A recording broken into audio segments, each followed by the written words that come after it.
Raph, c'est un plaisir de t'accueillir. Comment vas-tu? Plaisir partagé, ça va et toi, Martin? Ça va super bien. C'est vraiment marrant qu'on arrive comme ça à se croiser à Bangkok et que du coup on puisse faire cette vidéo ensemble. C'est vraiment top. Après combien d'années? Ça fait bien 3 ans qu'on s'est pas vu là. Ouais, au moins. Au moins Au 3 ans. moins. Le Au temps moins passe très 3 ans. vite. Le temps passe très vite, effectivement. Du coup, je voulais faire cette vidéo avec toi parce que ce que je trouve vraiment intéressant, c'est qu'on a démarré ensemble. On a démarré tous les deux. On va dire qu'on a démarré tous les deux dans l'aventure entrepreneuriale, Ouais. ensemble, il y a 10 ans maintenant. Et ce qui est dingue, c'est qu'on a démarré de la même petite ville, dans la Ouais. Marne, à Épernay, donc en Champagne. Et aujourd'hui, on vit tous les deux de nos activités. Ça fait, comme je disais, ça fait maintenant 10 ans qu'on fait ça. Ouais. On est tous les deux expatriés. Et du coup, je voulais revenir un petit peu avec toi sur ces 10 dernières années d'entrepreneuriat, de où on a démarré et un petit peu ce qu'on a appris tout au long de ce chemin, quoi. Et je pense qu'il y a de belles choses entre les deux. Tu m'as mis une claque là. 10 ans, je me dis putain, on est déjà des dinosaures quoi. On est déjà des dinosaures, effectivement. Ça passe. Du coup, pour ceux qui ne te connaîtraient pas, est-ce que tu peux commencer par te présenter? Ouais, je m'appelle Raphaël. On vient de la même ville du coup, Épernay en Champagne. Mhm. Par la suite, je me suis expatrié en Estonie, même si c'est en train de changer, on va en parler peut-être un peu plus tard. Mhm. Je pars de là-bas, entrepreneur sur Internet, investisseur à côté, immobilier, bourse, crypto, start-up, mais principalement bourse et start-up. Ok. Et voilà, j'adore voyager, donc je vais toujours à droite à gauche et je pense qu'on a déjà une belle base pour aller effilocher tout ça. Exactement. Du coup, pour démarrer, disons, la vidéo fort, on va dire, Allez, et histoire de faire un petit peu rêver les personnes qui nous écoutent, est-ce que tu peux nous en dire un petit peu plus sur où est-ce que tu en es là aujourd'hui? Genre, après 10 ans comme ça à travailler dur ou plus ou moins dur pour toi? comment ça? Qu'est-ce que ça veut dire ça? Genre, aujourd'hui, qu'est-ce que tu as réussi à atteindre? Où est-ce que tu en es? Qu'est-ce que j'ai réussi à atteindre? J'ai réussi à atteindre, on va dire, ce que j'avais toujours cherché à créer, c'est-à-dire un monde de liberté totale, où littéralement je fais ce que je veux quand je veux, où je veux. Voilà, il Ok. n'y a vraiment rien qui peut, entre guillemets, me freiner. Donc ça représente pour moi voyager quasiment toute l'année, 11 mois, Ok. 12 mois sur 12 quasiment, j'adore voyager, tout en ayant à côté des revenus provenant de mes investissements et du business internet qui sont plus que confortables.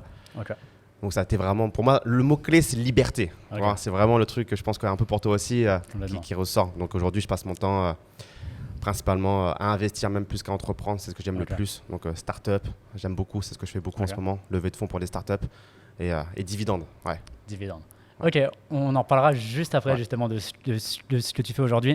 Tu vois, ce que je voudrais vraiment comprendre ensemble aujourd'hui, c'est de où on a démarré, où est-ce qu'on en est aujourd'hui et quelles ont été toutes les étapes un petit peu entre les deux. Tu vois, parce qu'effectivement, quand on a démarré, je pense, il y a 10 ans, devenir libre, pouvoir voyager, pouvoir faire ce qu'on veut et avoir des revenus depuis Internet aussi, Ouais. donc c'est-à-dire ne pas avoir en fait d'endroit physique où on doit travailler ou où on gagne notre argent, c'était quand même un rêve, je dirais.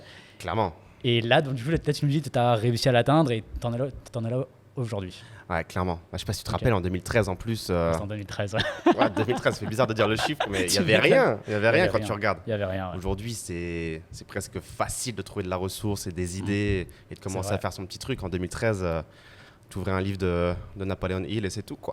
Il n'y avait rien. C'est vrai. Je t'abuse un peu, mais C'est vrai, nous, on a beaucoup appris des Américains, je dirais. Ouais. Ok, vas-y, c'est parti. Commençons vraiment il y a 10 ans, comment tout a démarré. Tu étais étudiant en fac de médecine, si je me rappelle bien, c'est ça? Ouais, exactement. Comment on s'est rencontrés d'ailleurs la première fois? J'arrive même pas à me rappeler. C'était un événement business, ça, je pense. Je pense que ça devait être ça, ouais. Ouais. Je pense que ça devait être un événement business, on devait avoir des connaissances en commun, je pense. Et du coup, on a dû se rencontrer comme ça. Et puis, on devait être un petit peu tous, tu te rappelles, on avait un petit groupe un peu tous d'entrepreneurs, enfin de débutants entrepreneurs, Ouais, je de dirais. néo-entrepreneurs. De néo-entrepreneurs. Et on avait tous envie de faire un truc. Tu te Ouais, rappelles, ouais. on était tous dans des situations un petit peu où c'était cool, on était bien, plus ou moins bien en fonction des personnes, mais en tout cas, on avait tous vraiment pas trop envie de suivre le chemin qui était tracé devant nous, quoi. Ça faisait pas rêver. Et ça faisait pas trop rêver, right? Pourtant, t'étais en fac de médecine. Mais est-ce que ça fait rêver la pas mal. médecine? Il y en a que ça fait rêver. Il y en a que ça fait rêver. Je pense de moins en moins. Le respect de la blouse blanche, les conditions de travail, malheureusement, même pour les médecins, Ouais, où c'est on vrai. a tendance un petit peu à idéaliser. Tu sais, dans les anciennes générations, je pense qu'en 2023, il se fait de moins en moins respecter. C'est vrai. Du coup, ça nous est pas rêvé. Ça nous est pas arrivé. Et je pense que c'est un cadeau. Ok. Toi, qu'est-ce qui t'a fait quitter tout ce chemin Moi, c'était vraiment ça. Tu sais, moi, à la base, j'étais en prépa maths Ouais. et je voyais que j'étais vraiment pas comme les autres étudiants de Ah ma ouais? classe, en fait. Tu vois, non, Je sentais vraiment. qu'il y avait un décalage. Je sens qu'il y avait vraiment un énorme décalage, déjà dans la façon d'être, dans la façon, tu vois, de juste d'être, mais également dans les ambitions. Tu vois, genre moi, j'étais là juste parce que j'étais bon en maths. C'était vraiment Ouais. le seul truc, quoi, Ouais. tu vois. C'était juste vraiment, comment dire, ces capacités scolaires que j'avais, mais juste dans une matière, qui m'ont permis d'en arriver là. Mais après, derrière, tout ce qu'il y avait après, tu sais, en prépa, on a les concours, on a tout ça un petit peu comme en médecine. Ouais, c'est énervé, ouais. Moi, enfin, j'étais pas motivé du tout, quoi. Tu vois, j'avais aucune motivation parce que les portes que ça m'ouvrait, ça m'enchantait pas, quoi, tu vois. Donc du coup, j'étais vraiment content quand on a, comment dire, trouvé cette voie alternative, on va dire, tu vois, de commencer notre business sur Internet. Et du coup, on a beaucoup bossé avec des Américains qui m'ont, enfin, pour moi, ça a été vraiment un moment où ça m'a ouvert les yeux sur autre chose, tu vois, sur quelque chose qu'on m'avait jamais montré avant, quelque chose qu'on m'avait jamais dit avant, et on m'a dit, vas-y, en fait, tu peux faire autre chose, tu peux démarrer dans une autre direction. Bah, c'est vrai qu'on a souvent tendance à regarder ce qui se fait aux États-Unis et en fait, déjà en 2013, c'était la réalité. Je pense qu'en 2023, c'est encore la réalité. Ah Et un peu comme toi, moi, ça m'a brainfuck quand j'ai vu C'est vrai. les Américains débarquer dans notre ville pour des événements. Les mecs, ils n'étaient pas du tout comme nous. C'était pas le même poids, toi. Genre, les mecs, C'est ils ça. pensaient pas pareil, ils faisaient pas pareil, ils gagnaient pas pareil, Il gagnait pas pareil. ils dépensaient pas pareil. Il n'y avait rien qui était pareil. Tu veux toi. nous dire la petite anecdote de, De- de ta note en Ouais. boîte de nuit? Ouais, bah, on a fait une soirée avec les Américains du coup, qui étaient venus nous rencontrer dans notre ville. Et naturellement, on est tous allés en boîte. Et bah, le mec, il dépensait, mais comme jamais je pouvais imaginer qu'on pouvait dépenser comme ça. Une bouteille de champagne, Magnum, Ruinard, Grey Goose, et c'est tout le temps, à tel point que je notais sur mon téléphone dans les notes ce qu'il avait commandé en temps réel pour faire les maths le lendemain et savoir combien il avait dépensé, toi. Et c'était, je crois, 7 000 euros, 6 000 euros. Donc aujourd'hui, beaucoup moins impressionnant. Mais à l'époque, moi, ça m'avait Quand même. brainfuck, toi. J'avais Tu quoi, m'étonnes. 20 ans, et Tu m'étonnes. le mec avait spend. Et puis en plus à l'époque, faut qu'on remette aussi un peu les choses dans leur contexte. À l'époque, on était vraiment étudiants, quoi. Tu Ouais, vois, c'est-à-dire encore, que, c'est-à-dire que 6 000, 7 000 euros, c'était beaucoup d'argent en tant qu'étudiant, quoi. Toi, à quel point tes parents t'ont aidé dans le sens où, je sais pas, attends, tes parents, ils ont beaucoup d'argent ou pas? Genre, je sais pas. Famille normale, pas à Ok. plaindre, pas blindé à dégueuler de fric, Ok. toi, genre manquer de rien. Donc ils m'ont donné ce qu'il fallait pour faire mes Ok. études, dans de bonnes conditions, un logement et un peu d'argent pour payer mes courses. Mais Ok. je pouvais pas lâcher 7 000 euros en boîte en champagne un samedi soir. Je comptais, toi, faire le plein, c'était chiant. Aller boire une bière parfois à 8 euros, peut-être pas ce soir, et aller au resto. Bon, si c'est un kebab, ok, mais sinon, enfin, c'était quand même. C'était ça, ouais, c'est ça. C'était vraiment la vie étudiante, un petit peu normale, entre guillemets. Ouais, quoi. ouais, c'est ça. Toi aussi, c'était comme ça, je pense, non? Ah ouais, moi c'était comme ça aussi. Moi c'est pareil, moi mes parents ils sont confortables, on va dire, tu vois, ils sont ouais, confortables, mais on roule pas sur l'or du tout, quoi. Donc vraiment exactement comme toi, mes parents me donnent de l'argent pour les courses, ça c'est tout, quoi. Ouais, voilà, ce qu'il fallait pour pas mourir de faim, mais Mais pas non plus pas beaucoup plus, tu vois. ouais, donc on est vraiment parti de, on a ce qu'il faut, Ouais. on mange, mais C'est il ça. nous en faut plus. Je pense qu'on avait très faim. On avait la Et- dalle. et- je pense qu'on avait très faim. Et moi, vraiment, le truc, c'était ça. C'est que, tu vois, même si on était confortable et qu'on a été dans une voie quand même qui nous amenait vers une situation confortable, toi, c'était la médecine, moi, c'était plutôt ingénieur et Ouais. des choses comme ça. Donc, c'est quand même des bonnes études, on va dire, et une Ouais. situation à la fin qui est plutôt confortable. Mais moi, ça m'intéressait pas du tout, quoi. C'était vraiment pas du tout le truc que j'avais envie de faire. Mais qu'est-ce qui t'intéressait pas? Est-ce que c'était le côté lifestyle de ce que tu allais obtenir avec ce métier ou est-ce que c'était même le côté argent? Parce qu'au final, quand on pense comme on pense en 2023, moi, le côté argent d'un médecin, il me fait même pas rêver. Je me dis en fait, bon, Je pense que c'était le côté. Je pense que c'était un peu les deux. Ouais. Mais à ce moment-là, j'avais aucune idée de ce qui était possible. Ouais. Tu vois, genre, c'est vraiment ça, tu vois, que je me rends compte le plus là aujourd'hui, 10 ans après. C'était à quel point ce que je connaissais était petit. Ouais. Tu vois le tu truc. savais pas que tu savais pas. Évidemment, on ne sait jamais ce qu'on ne sait pas. Et du coup, quand on est un petit peu dans notre petite ville à Épernay, avec notre petit microcosme, et que les gens autour de nous, en fait, il y a plein de choses qu'on ne sait pas. Et comme on ne sait pas, on peut pas en avoir envie, on peut pas imaginer que c'est réel, on peut pas, tu vois, se dire en fait, je veux ça, tu vois, parce qu'on ne sait même pas que ça existe. Ouais. Et ça, je trouve que c'est limite le pire, parce qu'en fait, c'est même pas qu'on tue tes rêves, c'est qu'on ne te les donne même pas, en fait. Tu vois, on ne donne même pas la capacité à rêver ou à avoir envie. On dit juste, tu fais ça et point barre, quoi. Ouais. Et ça, c'est vraiment, je trouve, le plus gros fléau, entre guillemets, sur lequel je me suis pas battu, parce qu'encore une fois, tu sais pas ce que tu sais pas. Mais où je me rends compte 10 ans après que si on m'avait fait une liste de tout ce qui était possible, en dehors de ce qu'on me disait, Ouais. j'aurais sûrement été beaucoup plus motivé à faire autre chose beaucoup plus tôt. Ok, ouais, c'est super intéressant. Parce qu'au final, il existe des milliers de réalités différentes, C'est ça. limite une réalité par être humain, toi.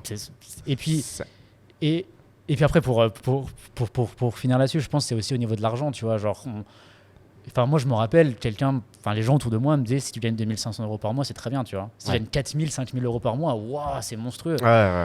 Depuis 10 ans, j'ai rencontré des gens qui sont salariés et qui gagnent des millions par an en étant salariés. Toi, même pas entrepreneur, même pas investisseur. Enfin, des gens qui ont un travail, Ouais. donc qui ont fait le même chemin, qui ont fait des études, qui ont eu, tu vois, une expérience en entreprise et qui, à la fin, au bout de X années de carrière, gagnent des millions par an. En étant salarié. Et ça, moi, jamais on m'a dit que c'était possible. Tu vois. On Non. m'a jamais dit c'est toi le travail qui permet à la fin, tu vois, d'avoir ce genre de lifestyle. Et encore une fois, tu vois, c'est ça vraiment que je me dirais qui était le plus compliqué et qui était le plus eye-opening, je dirais, tu vois. En fait, il y a autre chose. On peut faire Il y a autre chose. d'autres trucs, quoi. Bah, je pense que c'est le plus gros des pièges dans lequel on peut tomber Mhm. quand on est encore jeune et influençable, qu'on a 20 ans, 18 ans, 22 ans. C'est d'écouter malheureusement son entourage. C'est ça. Triste, mais Est-ce que tu es d'accord qu'avec le fait que l'entourage, c'est ultra important? Tu sais, on c'est voit ça obvious. partout. Ouais, c'est obvious. Mhm. Et c'est celui qui te nuit souvent le plus. Mhm. Franchement, quand tu regardes la majorité des gens qui n'ont pas de succès, souvent tu te rends compte que l'entourage est très souvent responsable de ça en fait. Comment t'as fait, toi, pour créer un meilleur entourage? Franchement, ça s'est fait un peu tout seul, tu sais, avec les événements qu'on avait Mhm. commencé à faire. Mhm. Après, je pense que j'ai eu un peu la chance d'être au bon endroit au bon moment, de tomber sur ça, comme on a commencé un peu Mhm. ensemble, de Mhm. côtoyer des gens qui avaient plus et qui pensaient comme il fallait, C'est vrai. etc. Et essayer de limiter l'impact un peu négatif des gens pour qui tu comprends très vite qu'à mon avis, bon, ça va pas le faire, toi. Donc les événements, les apéros, les séminaires, dès qu'il y a moyen de rencontrer quelqu'un qui a plus que toi et qui est stimulant, go, toi. Et après, je pense que ça se construit tout seul. Mhm. C'est Avec vrai le que pour temps. les gens qui sont mariés avec des gens toxiques ou des amis toxiques ou des choses comme ça peut être dur. Ça peut être dur, c'est vrai. Ça peut être dur. Moi, c'est pareil. Pour moi, ça a été pas très dur en vrai. je C'est veux vrai, dire. ça Ouais. se fait tout seul, ouais. Ça se fait vraiment tout seul. Et puis au final, tu sais, tu le vois. Au final, les gens avec qui t'as des meilleurs atomes crochus, on va Ouais. dire, et qui t'as envie de passer le plus de temps. Et au fil du temps, ceux avec qui tu passes le moins de temps, la relation s'effrite et tu le vois moins souvent. Et t'as juste moins envie de faire ça, quoi. Et donc, du coup, Ouais, tu savais ce que tu voulais, donc naturellement, t'avances et puis le voilà. tri s'est fait, quoi. Mhm. Ouais. Après, moi, je suis parti vachement plus tôt aussi d'Épernay, moi. Ouais. Moi, je suis parti, genre, je pense, en moins d'un an. Moins d'un an, Ah ouais j'avais déménagé. Et, T'es parti où en premier, je me rappelle le plus. premier, c'était sur Annecy. Ah oui, c'est vrai, côté premier. région lyonnaise, etc. Je me Ouais. rappelle. Ouais. J'étais parti à Annecy. Toi, t'es resté plus longtemps, toi, sur la Un région. peu plus Épernay. longtemps, ouais. Ouais, j'ai un peu plus traîné. Ouais. Est-ce que tu peux nous parler un petit peu de ton premier business et de ce qui vraiment t'a fait démarrer? Ce qui m'a fait démarrer, ça a été business en ligne. Moi, j'étais étudiant en médecine, comme tu l'as dit, du coup. Et qu'est-ce qu'on peut vendre sur Internet quand on a 21 ans, qu'on n'a pas de crédibilité, pas d'expérience de vie, pas de preuve sociale, pas d'argent, toi, c'est dur. Et en fait, j'ai vendu du conseil, entre guillemets, pour les étudiants en médecine qui voulaient Ok. réussir leur concours de médecine, Ok. qui est extrêmement dur en France. Donc, j'ai commencé sur ça et c'est vraiment ça qui m'a fait comprendre que c'était possible, toi. Je gagnais pas beaucoup d'argent au max du business. Il faisait 1500 euros par mois. Ok. Mais à l'époque, me dire que je peux déjà générer un salaire, un SMIC, Ouais. via un business en ligne depuis mon ordi, genre c'était what the fuck, toi. Trop Dans ma tête, c'était incroyable. Donc ça m'a formé et ça m'a surtout permis de comprendre que, ok, il y a autre chose et je pense que la médecine, à mon avis, vous n'allez pas me voir longtemps. Donc, ça va être ton premier business. Qu'est-ce que Ouais. t'as. Je sais pas comment tu faisais concrètement pour trouver des clients, comment est-ce que tu as créé ton produit, genre c'est quoi vraiment les premières étapes? Bah, c'est trop bizarre la façon dont j'ai trouvé mes clients la première fois parce que dis-toi que quand je devais avoir 14 ans, j'avais écrit un vieux blog, Ok. genre éclaté, toi, où je vais rédiger des articles moi-même sur Ok. c'est quoi ma recette de sandwich au camembert que C'est j'ai vrai. fait maison avec mes photos que j'avais pris comme ça. Oh, Je veux putain. voir cet article. Je suis sûr que je peux les retrouver, c'est incroyable. Ou genre une vieille news sur Justin Bieber, C'est vrai. ou genre j'ai fait un cauchemar trop bizarre, je le racontais. Et en fait, j'avais réussi à drainer du trafic sur ce blog-là. Ok. Et j'avais fait un article sur comment réussir sa première année de médecine, qui lui aussi avait drainé du trafic. Et je sais pas pourquoi, j'avais fait pour ce seul article un call to action vers un groupe Facebook où je rassemblais Ok. tout le monde. J'avais eu envie de le faire pour partager avec les gens. Et du coup, j'avais une base de leads chauds sur un groupe Facebook qui provenait de ce blog éclaté, à qui j'ai vendu mes premiers e-books en disant les gars, l'article vous a plu, tu te rappelles? J'ai un truc, toi. Et comment t'as pensé à faire un e-book? T'avais vu ça sur internet? T'as vu où ça ou... Ouais, c'était la mode un peu Ok, des ok. e-books à l'époque. Je sais pas si tu te rappelles, en 2013-2014, Je me ça se rappelle pas vendait. trop. Ouais, Ok. ouais. Je sais pas, c'était un produit facile à créer, duplicable, 29 euros, boum boum, t'en vendais comme ça. Ok.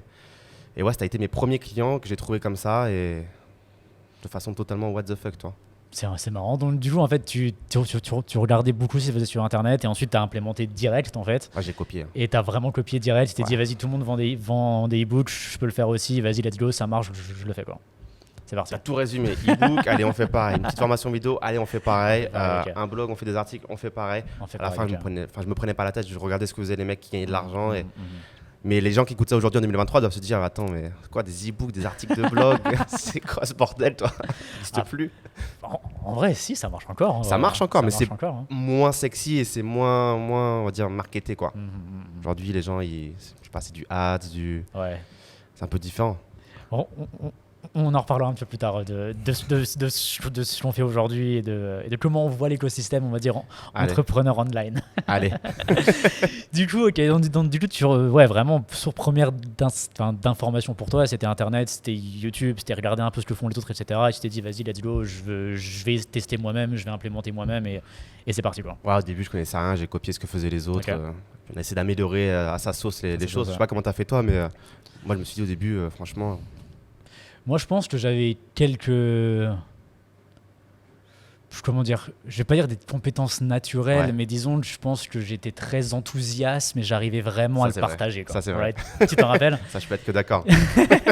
J'arrivais vraiment par mon enthousiasme, disons, à rassembler et à motiver un petit peu tout le monde, quoi. Sans aucun doute. Donc, donc même si, à partir du moment où j'étais convaincu et que je sentais qu'un truc allait prendre, si j'arrivais à voir les gens en face de moi et à les rassembler dans une salle ou les rassembler autour d'une table, souvent j'arrivais, je dirais pas les convaincre ou avant, je dirais plutôt à motiver tout le monde Ouais, à tu se crées mettre l'énergie. ensemble, Ouais. quoi. J'arrivais vraiment à créer de l'énergie. Donc c'est plutôt comme ça que moi j'ai commencé. Je dirais que, encore une fois, tout ce qu'on a fait les Américains, etc., tu vois, ça m'a vraiment ouvert les yeux sur le champ des possibles, ce qui m'a énormément motivé. Et je me suis dit, vas-y les gars, venez, on fait tout ça ensemble, quoi, tu vois. Ouais, Alors, ouais. vas-y, c'est parti, ça va être trop bien. Et vraiment comment dire, par totale transparence ça va être trop bien tous ensemble, quoi, tu vois. Si je me rappelle de toi en 2013, c'est exactement ce que tu viens de dire. C'est-à-dire le Ouais. mec, qu'il soit 7h ou minuit, un dimanche, un lundi soir, il pleut pas. On y va. C'est On va parti. en prêt. C'est parti. L'énergie, ce sourire-là, Toujours. l'énergie. Le même Martin qui a 10 ans sur ça. Ah ouais. C'est vrai. Grosse énergie. C'est vrai, c'est vrai. Et toi, tu vois, je me rappelle de toi, et je pense que pareil, t'as pas changé.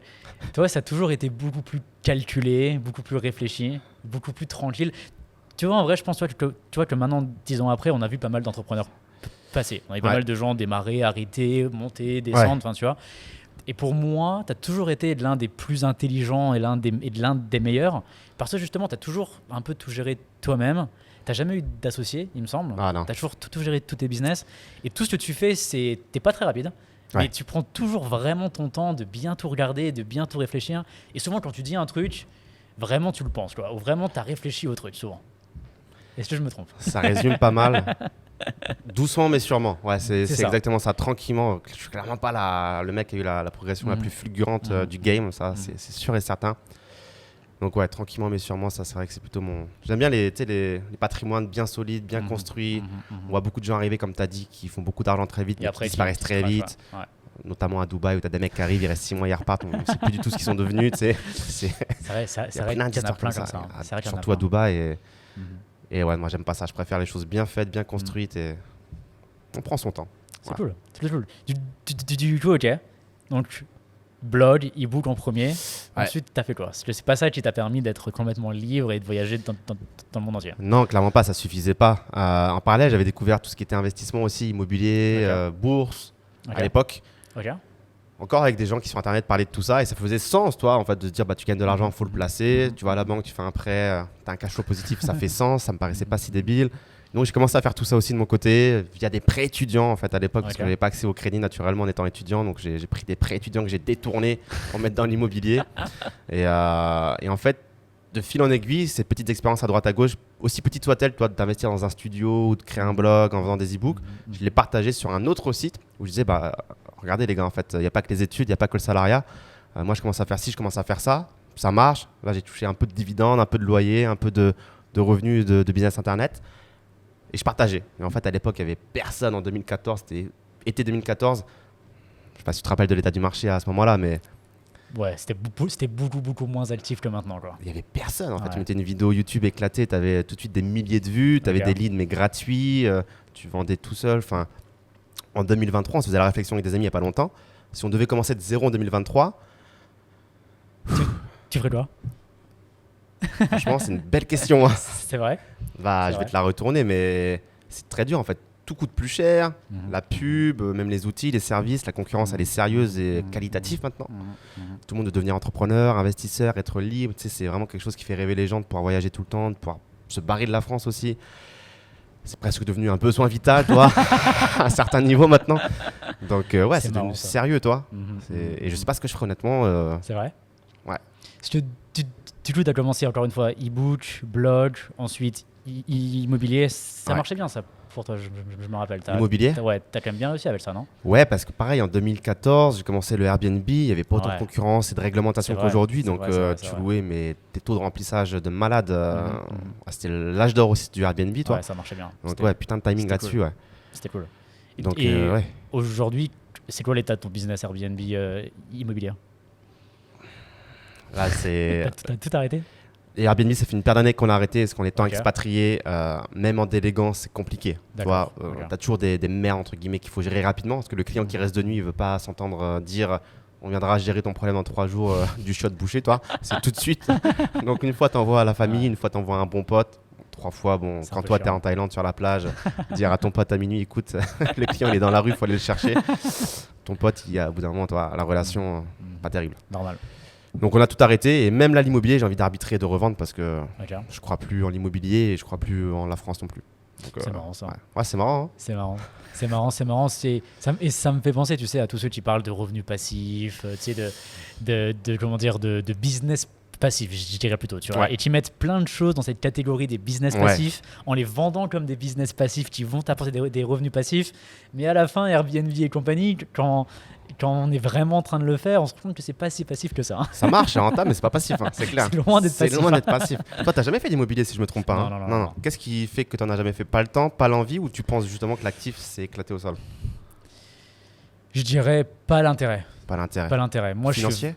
Non, vraiment intellectuel peut-être. Ok. Genre moi j'adore l'entrepreneuriat, j'adore moi si tu veux construire un truc qui n'existe pas et faire Ouais. que ça existe. Ouais, tu donc vois. ça te stimule pas l'immobilier. Moi ça me stimule pas. Tu Ouais. vois. Une fois quand j'aurai plein d'argent, peut-être que je ferai de l'immobilier simplement dans une direction plutôt de patrimoine, tu vois. Ouais.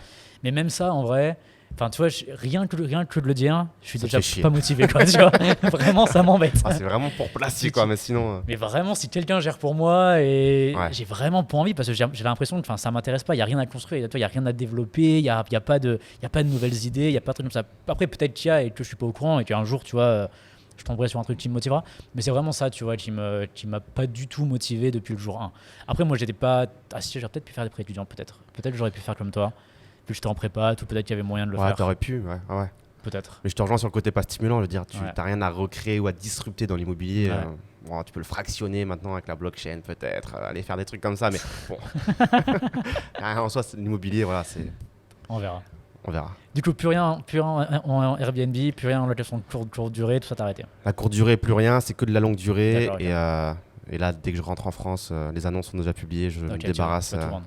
Pas tout, parce que Ok. je peux pas tout vendre. Il y a des biens qui ont été achetés en société, en SCI, etc. Ok, Donc ok. je suis pas le seul associé, mais D'accord, ce ok. que je détiens tout seul, Tu vas tout vendre. fini. Tu vas te vendre et tu vas faire quoi de l'argent alors? Je vais le donner à une association. Même ma bouche n'a pas voulu le dire. La Raphaël Carteni Association. C'est la mienne. C'est la mienne. Non, je vais placer dans des actions en dividendes. Hein. Ok. Ce que je fais.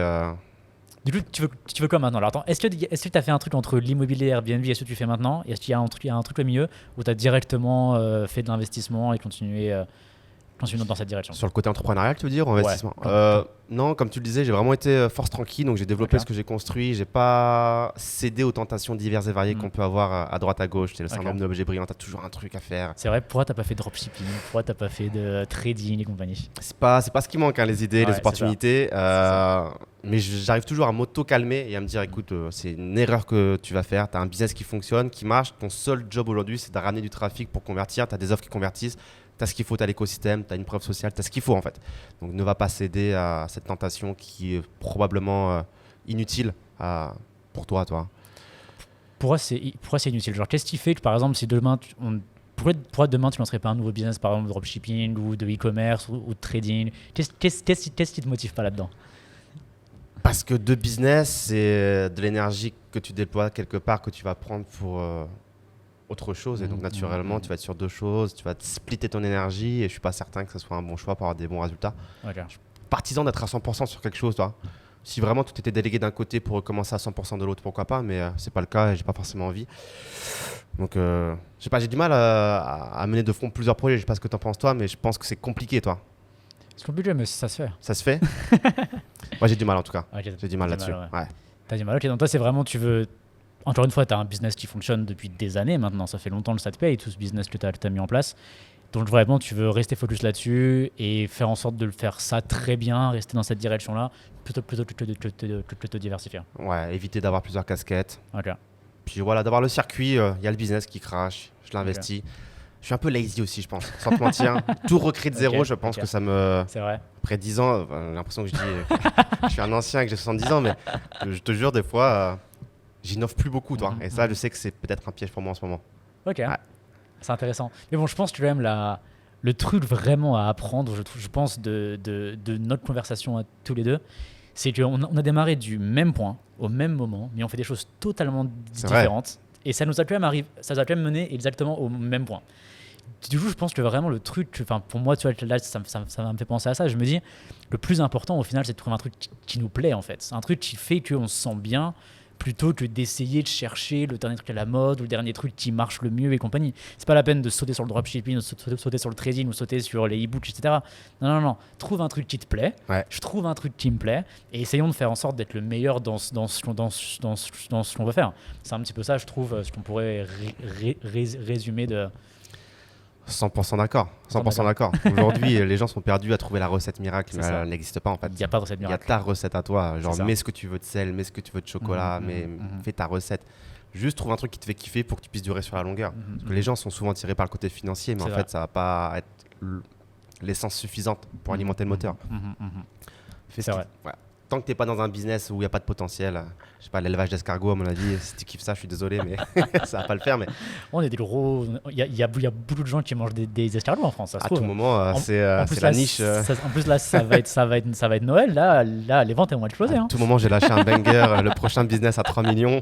C'est ça. C'est la vente d'escargots.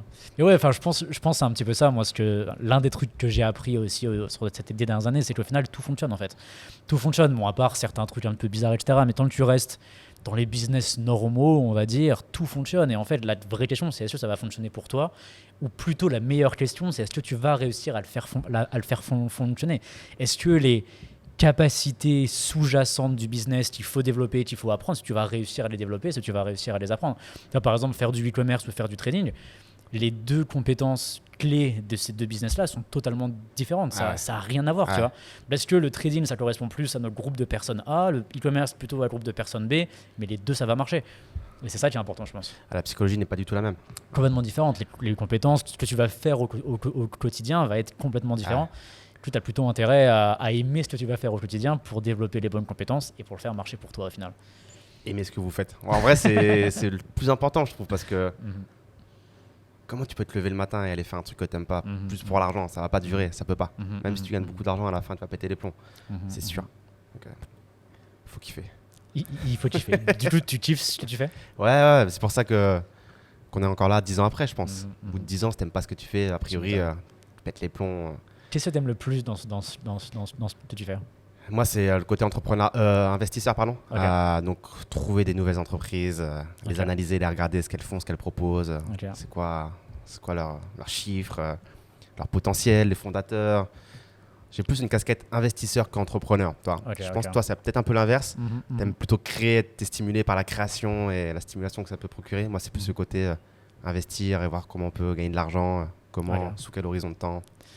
Quand on parle d'investissement, on parle de quoi? On parle d'investir en bourse, dans les actions, on parle des startups, on parle de private equity. Qu'est-ce que tu peux en dire un peu plus dans déjà ce que tu as fait pour toi, qui t'a permis de faire grossir ton patrimoine et ce qui te plaît le plus ou ce que tu fais aujourd'hui? Moi, j'ai touché aux 4 grands axes, donc l'immobilier, la bourse, la crypto et les startups. L'immobilier, ça me gonfle sérieusement, donc je ne veux plus en entendre parler. La crypto, j'ai investi, on va dire... par principe, j'y crois, mais j'ai beaucoup de mal à voir la création de valeur. C'est pas comme une entreprise où tu vois qu'il y a un produit, un service qui est commercialisé. tu marches dans la rue, voilà, elles sont là les entreprises, le Bitcoin, je le vois pas dans la rue, même si je comprends pourquoi il peut monter. Donc j'adore en fait ce qui est entreprise. Donc côté en bourse via les actions en dividendes et non côté via les startups. Donc c'est ce que je fais aujourd'hui. Le côté actions en dividendes aux États-Unis, c'est safe, c'est bon père de famille, il n'y a pas de mauvaises surprises grosses qui peuvent arriver. Et le côté startup pour le côté un peu plus explosif, un peu plus stimulant, où bah, tu crées de zéro un projet et ça peut te rapporter beaucoup, tout comme tu peux tout perdre. Et donc là, je me concentre sur ce qui est États-Unis, ça reste les boss, et les pays émergents, parce que j'y crois beaucoup, notamment l'Inde. Donc voilà ce que je fais aujourd'hui. Ouais. Est-ce que tu as commencé directement par bourse plus startup? Je pense d'avoir fait beaucoup de bourses, non, si je me rappelle bien. Les startups sont arrivées après, parce que c'est pas du tout la même typologie. Ouais. Toi. C'est très risqué, c'est long. Risqué, ouais. Du coup, c'est plus du cash que tu es prêt à perdre, entre guillemets, pour les startups. Tu crées pas ton patrimoine avec des startups. Tu deviens très riche avec des startups si ça marche. Mais pour créer ton patrimoine de manière plus safe, tout ce qui est bourse, des dividendes, comme tu l'as dit, c'est quand même un peu plus. Ouais, je suis d'accord avec toi. Plus sûr, non? Après, il y a des dégènes qui mettent tout en crypto dans des toutes petites cryptos et il y en a qui le font, toi. Donc pourquoi pas le faire en startup? Mais c'est pas ma vision, toi. Ouais, non. Ça, je peux confirmer. Ça m'étonne absolument pas que tu dises ça.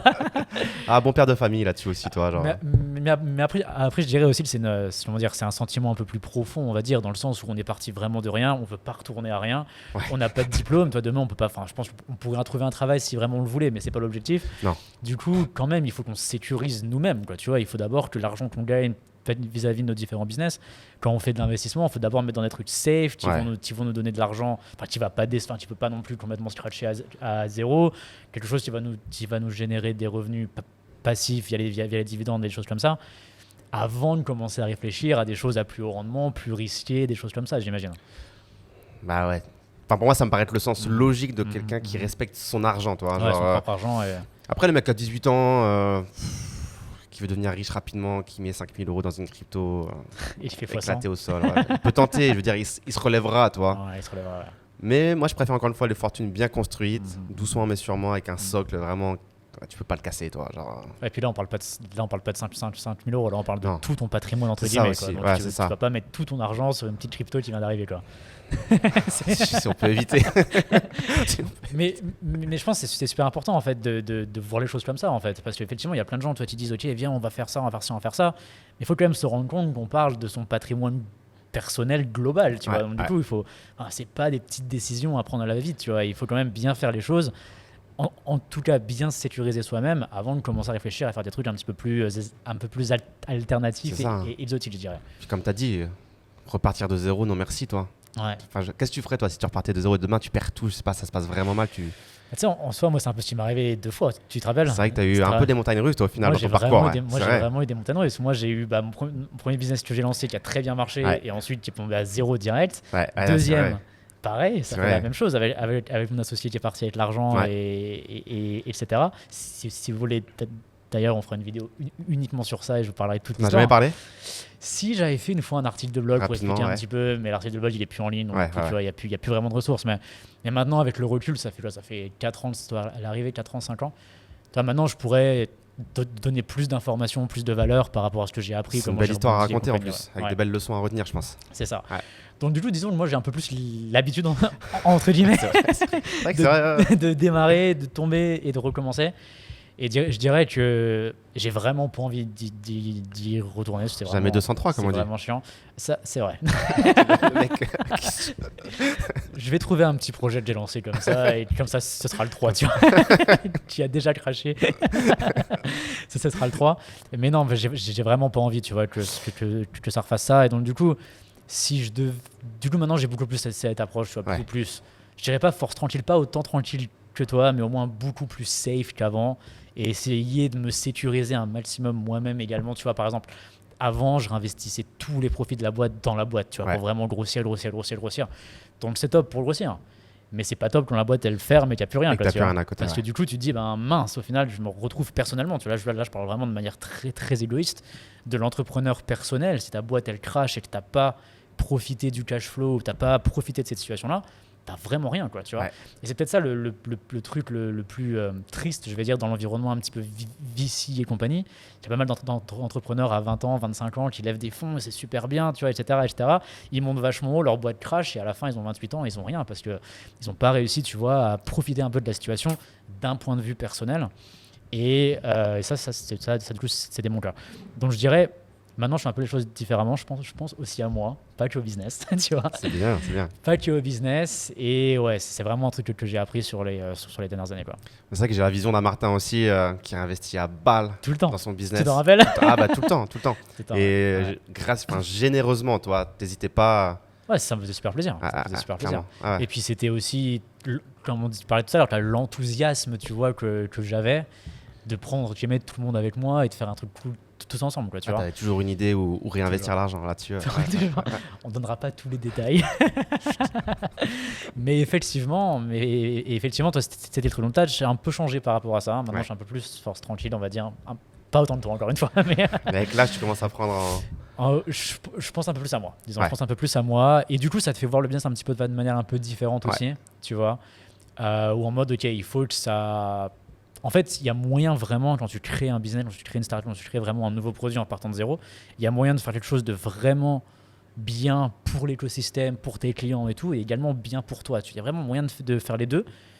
Et du coup, comment on fait ça, quoi? Tu vois, comment on fait ça et comment est-ce qu'on s'assure aussi une certaine protection pour soi-même, tout en apportant une énorme plus-value au marché pour exister, tout simplement. Parce que quand tu crées un truc de zéro, la première question, c'est est-ce que tu vas réussir à exister? Tu vas vraiment réussir à rester là? Est-ce que vraiment on a besoin de toi, tu vois? C'est ça vraiment la vraie question.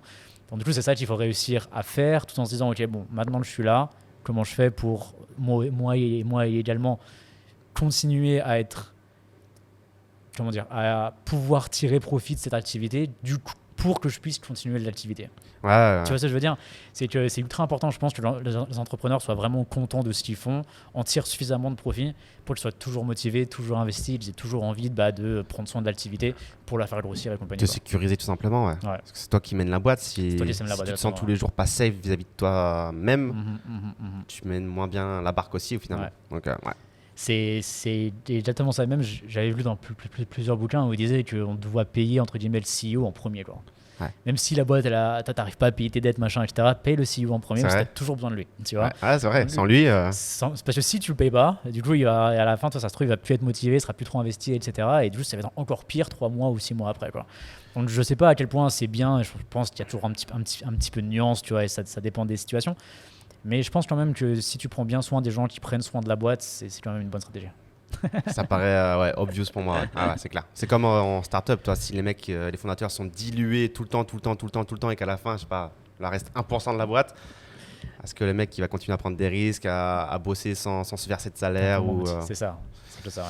S'il a que 1% et que derrière, tu n'as que des gros VC plein de sous, entre guillemets, qui ont la boîte, bon, il faut l'équilibre. Du coup, maintenant, tu investis en startup. Alors, ça, quand même, c'est un move que j'ai peu vu venir. C'est vrai. Ouais, franchement, en vrai, tu vois, je vois, il y a de plus en plus de monde qui parle de private equity, d'investissement dans les startups et tout. Moi, c'est ce que j'ai fait depuis 10 ans. Moi, j'ai jamais levé de fonds parce que ça m'intéresse vraiment pas de bosser avec les investisseurs. J'ai tout fait en mode bootstrap et je me débrouille, tu vois. Ok. Mais vraiment, vous voir, entre guillemets, venir dans mon monde. Je suis venu chez toi et t'as pas vu. Quand je sais à quel point c'est dur, en fait, tu vois. En fait, c'est plus ça, le côté fondateur, le côté startup, tu vois. Quand je sais à quel point c'est dur et c'est risqué, voir de plus en plus de gens intéressés par l'investissement en startup, je me dis, non mais attends. tu vois ce que je veux dire? Clairement. Parce que là, on parle pas de tester 1000 € pour faire du e-commerce, tu vois.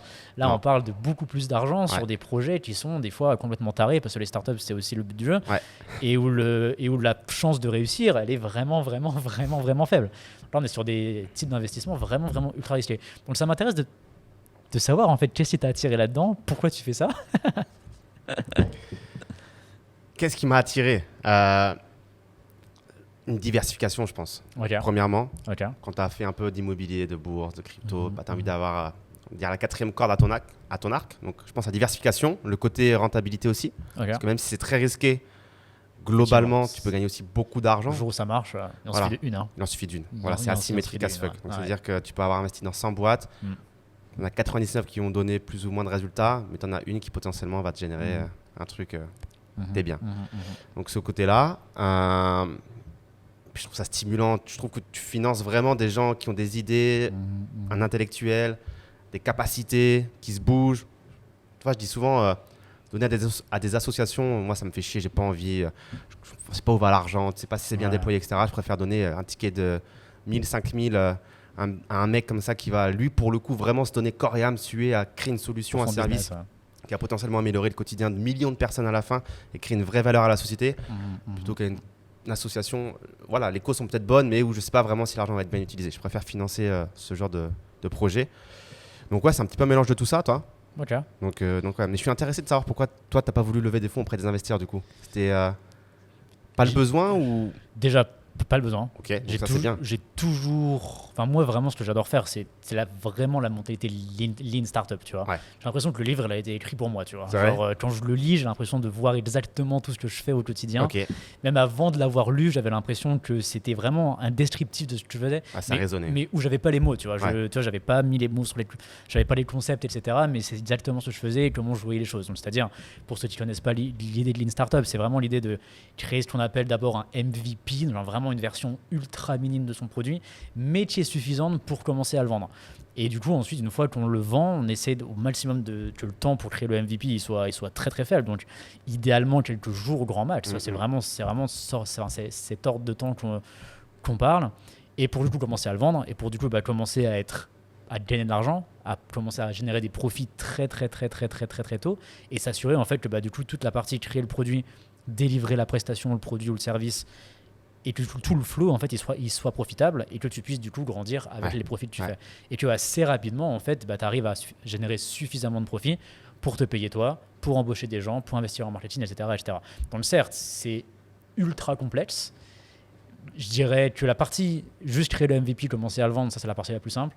La partie la plus compliquée, c'est en fait de réussir avec le MVP d'aller assez haut pour ensuite pouvoir embaucher des gens et pour vraiment grossir. C'est là en fait là où la différence peut se faire avec les investisseurs. C'est que si demain tu as 50 000 euros par mois pendant 2 ans, donc tu as à peu près 1 million d'euros en banque qui viennent des investisseurs, où tu te dis, bon ok, j'ai 50 000 euros par mois que je peux dépenser pour grossir l'entreprise, tu peux embaucher 3-4 personnes, tu peux investir 10 000 euros par mois en marketing. Tu as moyen en fait de faire plein de trucs à l'instant T qui vont te permettre de faire grossir ta boîte. Quand tu bootstrap, avant d'arriver à 50 000 euros de profit que tu peux réinvestir dans l'entreprise, ça prend un peu plus de temps. Ah non, c'est clair, c'est pas du tout la même dynamique. Tu vois, c'est vraiment pas du tout la même dynamique. Et du coup, si tu arrives à 50 000, tu vois, si tu as 1 million d'euros qui viennent avec des investisseurs, il y a moyen que tu n'aies pas trop de clients et que ton business soit assez facile à gérer. Pour la plupart des boîtes en tout cas que moi j'ai montées, qui sont très, on va dire, mass market, low ticket, pour arriver à 50-100 K de chiffre d'affaires par mois, t'as déjà quand même vachement de trucs qui se passent, quoi, tu vois. T'as beaucoup de clients. Tu t'ennuies pas, ouais. T'as une grosse activité, quoi, tu vois. Donc, t'es pas non plus dans le même... toi, t'es pas dans le même quotidien, on va dire.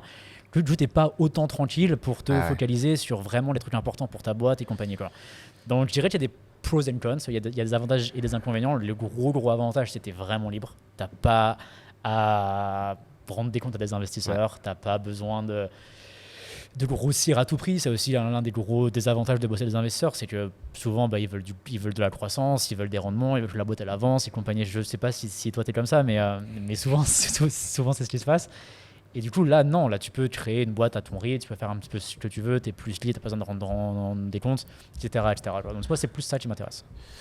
C'est vrai que dès que tu as les investisseurs, le but c'est quand même de vivre à un moment ou à un autre un exit, un événement de liquidité. Donc quand tu es solo, au moins tu peux appréhender les choses un peu comme tu le veux, sans avoir la pression de te dire il faut que ça arrive assez rapidement ou dans les délais standards d'une boîte, ou accepter une offre qui te ferait pas forcément plaisir mais qui ferait plaisir aux investisseurs. Exactement, ouais, c'est ça. C'est pas délicat, je vois ce que tu veux dire. Ça devient des associés, ça devient des partenaires, et il faut aussi leur faire plaisir, quoi. Et ils ont un morceau de ta boîte. Ils ont le droit de dire des choses. Et c'est vrai que ça peut être déplaisant dans ta croissance et dans ta volonté. C'est ça. Du coup, je dirais pas que c'est complètement nul de prendre des investisseurs. Non. Il y a plein d'avantages. C'est juste pas mon truc à moi. C'est un modèle différent. Non, mais de toute façon, encore une fois, s'il y avait une recette miracle, comme on l'a dit tout à l'heure, il n'y a pas de recette miracle. Il n'y a pas un chemin pour créer une startup et la faire décoller. Donc, Et après aussi, je trouve que le mot startup, il est vraiment très utilisé tout le temps, très à la mode. Tu vois. Ça veut dire quoi, startup au final? Et c'est ça. Déjà, ça veut dire quoi? Mais de deux, il y a beaucoup de gens qui veulent monter des startups, qui disent qu'ils veulent monter des startups parce que c'est cool, etc. Et alors qu'en fait, là où je veux en venir, c'est que alors qu'en fait, des fois, une SMI ou une boîte avec, tu vois, 20 ou 30 salariés, c'est très très bien. Tu vois, il n'y a pas besoin d'aller changer le monde, il n'y a pas besoin d'aller chercher une valo à 1 milliard, etc. Tu vois, tu peux simplement monter une boîte qui va te plaire, qui va te permettre de te payer assez, de voyager et compagnie, sans avoir besoin de faire une start-up vraiment, tu vois, dans la définition exacte du terme. Est-ce que tu vois du coup des entrepreneurs comme ça quand tu investis qui auraient plus ce profil, entre guillemets, on va dire, pas père de famille, j'arrive pas à trouver le bon mot, tu vois, mais qui serait très content d'avoir une boîte avec 20 salariés, qui lui génère 2 millions d'euros par an, par exemple, tu vois, mais sans aller chercher plus haut. Est-ce que tu as ce genre de profil? Est-ce que tu l'évites? Enfin, comment ça se passe? Naturellement, j'en ai pas du tout qui m'en sont proposés, en fait. D'accord, ok. Naturellement, on n'a que des startups à hyper croissance potentielle, du coup. D'accord, ok. Où les fondateurs sont aussi là pour se dire c'est le milliard ou plus ou rien.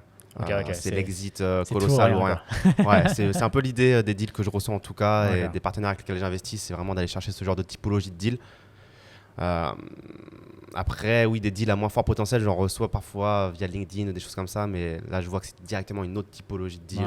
T'as pas envie de faire ça? Pas du tout. Toi, c'est vraiment le gros truc ou rien, quoi.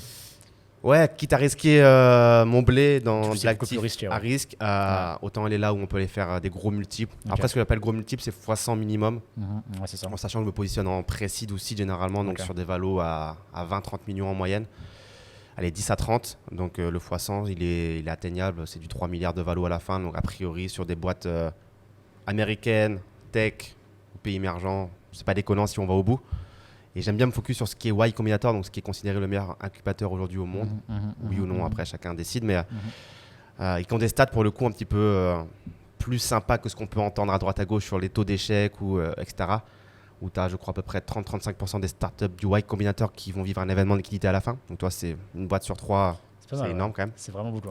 Ouais, après, ça dépend ce que c'est événement de liquidité. Toi, tu fais x1, c'est un événement de liquidité, mais tu as récupéré ton argent. Donc il faut voir, voilà, il peut y avoir à boire et à manger. Et tu as à peu près 4% des boîtes du Y Combinator qui deviennent des licornes. Donc c'est aussi énorme par rapport au marché, c'est 3 fois plus que le marché. Enfin, de toutes les startups, on va dire. Donc c'est vrai que j'aime me focus sur cet incubateur parce que les stats démontrent que, a priori, tu as plus de chances de mieux t'en sortir. Et c'est vrai que quand tu vois les projets et les fondateurs, c'est assez impressionnant, surtout les fondateurs. Mais les mecs, c'est des machines. Ils sont effrayants. Est-ce que c'est leur première boîte en général ou est-ce qu'ils ont déjà fait des trucs avant? Alors, tu as les deux. T'en as, c'est leur première boîte. Il y en a qui sont très très jeunes, c'est leur première boîte, etc. Et t'en as qui ont déjà fait des exits.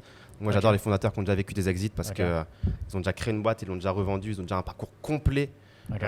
Et c'est ultra rassurant. Et t'en as qui ont fait des beaux exits et qui recommencent, toi, qui ont vraiment la dalle. Et tu te dis, putain, mais le mec. Pour lui, ça, c'est pour l'aventure, c'est pour le fun ou Je pense que c'est des entrepreneurs dans l'âme qui s'ennuient à rien faire et qui ont beau avoir fait des exits, avoir collecté déjà suffisamment d'argent, se disent, en fait, moi je kiffe ça, toi.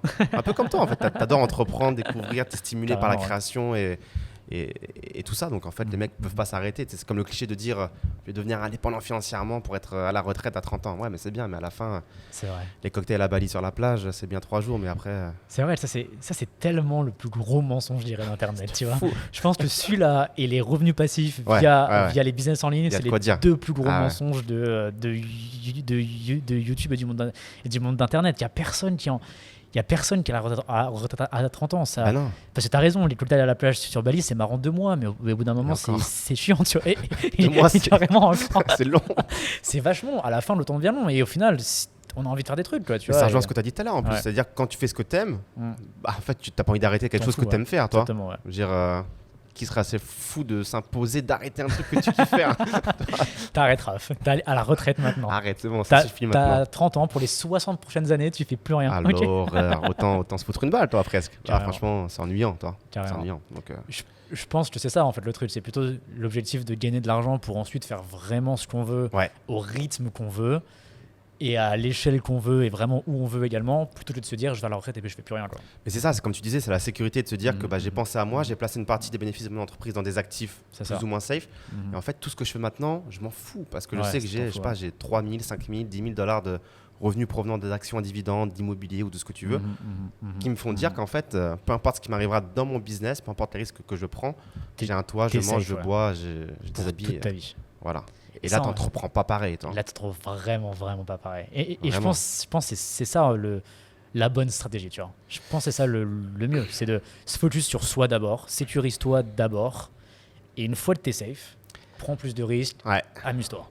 Après, j'ai vu un downside à ça quand même. Dis-moi. C'est qu'en fait, en sachant que tu as ça sur le côté qui te garantit une pérennité, une stabilité, je me suis rendu compte que j'étais un peu plus lazy et que, en fait, pourquoi innover, prendre des risques, pourquoi alors qu'en fait, je peux manger, je peux boire, je peux voyager, je peux faire tout ce dont j'ai envie.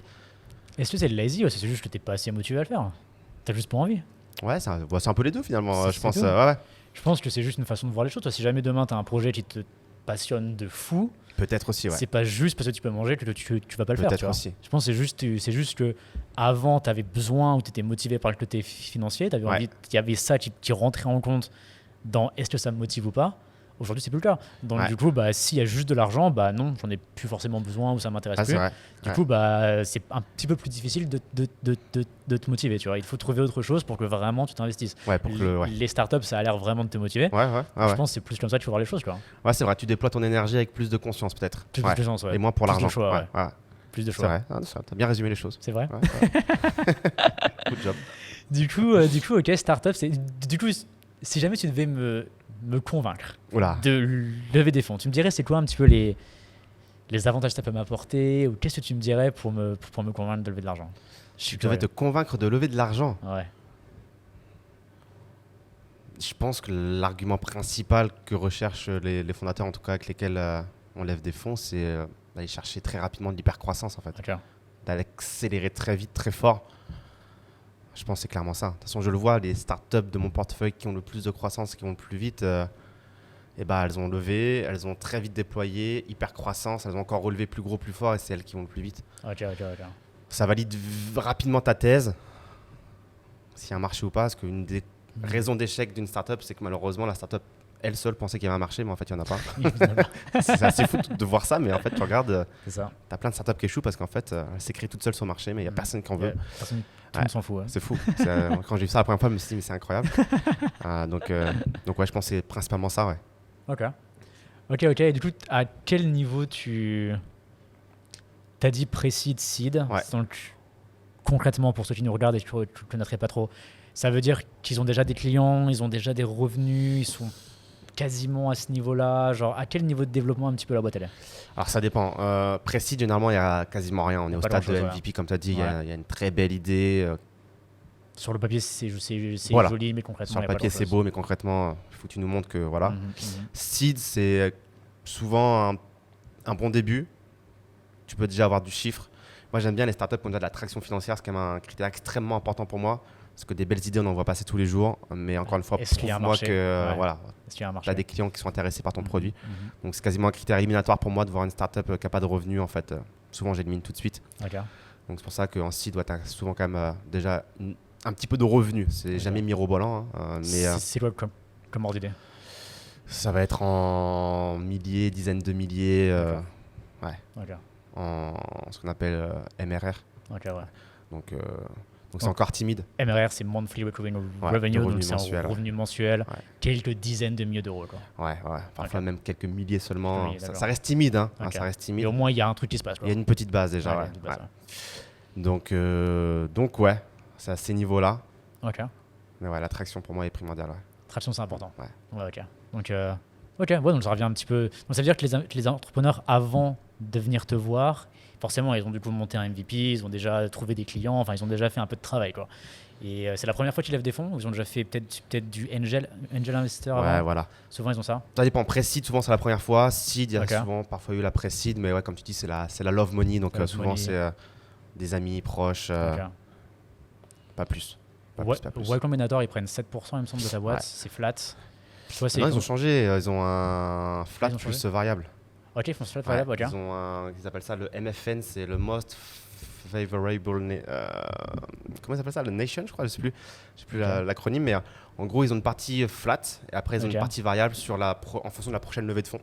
D'accord. Donc, sur la base du prochain safe, la prochaine valorisation, ils vont prendre ce qui sera le plus favorable pour eux. Ok. Mais grosso modo, si on fait simple, c'est 7%. Toi, comment ça marche? 2.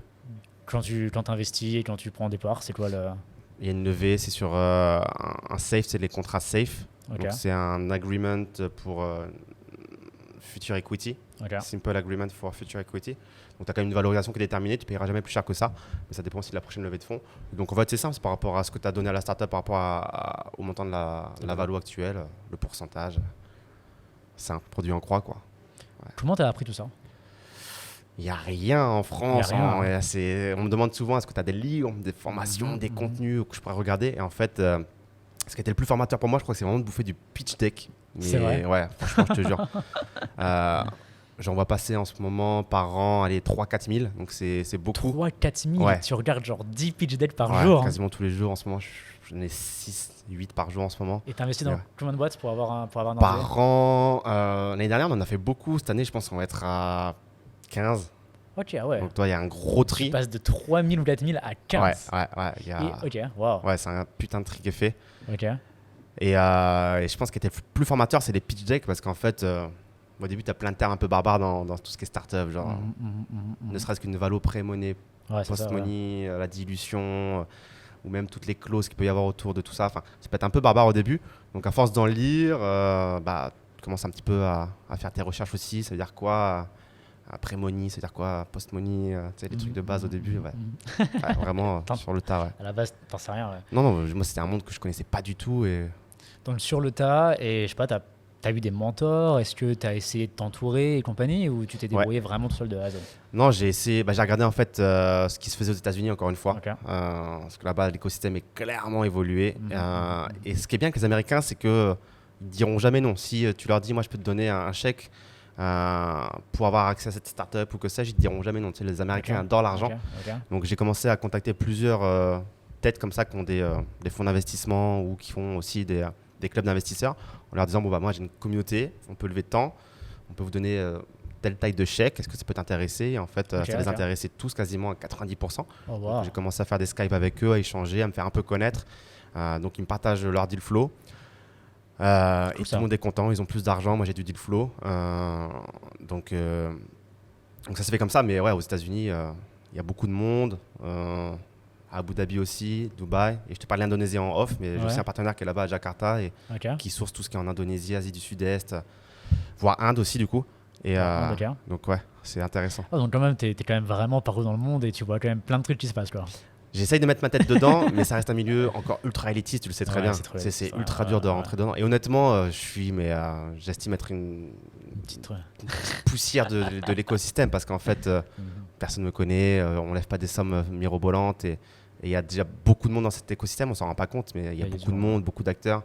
Je pense que même, je pense que l'un des trucs que le Covid a montré, c'est même pas le Covid, mais quand on regarde un petit peu toutes les boîtes qui lèvent des fonds et quand on regarde l'argent qui est à disposition des startups, il y a beaucoup plus de cash que de boîtes qui ont besoin de lever des fonds, mais genre vraiment beaucoup plus, quoi.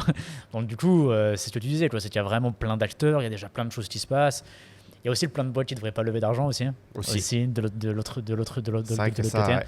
Et c'est ça ce qui est dur, je pense, en tant qu'investisseur, c'est quand tu as 3000 pitch decks, essayer de te rendre compte de... D'ailleurs, comment tu choisis? Est-ce qu'il y a des red flags, tu dis ok vas-y direct non, ou est-ce que tu te bases sur ton intuition en mode j'aime bien l'idée, je le fais, ou est-ce que c'est vraiment très terre à terre en mode les chiffres sont bons, ça m'intéresse? Est-ce que c'est autre chose? Genre ça m'intéresse de savoir. J'aimerais bien qu'il y ait des chiffres, beaucoup de chiffres, tu sais, comme en bourse, tu as des bilans trimestriels, la data elle est transparente. Le problème d'une startup, c'est que tu n'as rien. Il y a souvent rien. Dire tu n'as pas de bilan, les mecs qui commencent, tu n'as pas d'historique, tu ne peux pas juger en fait.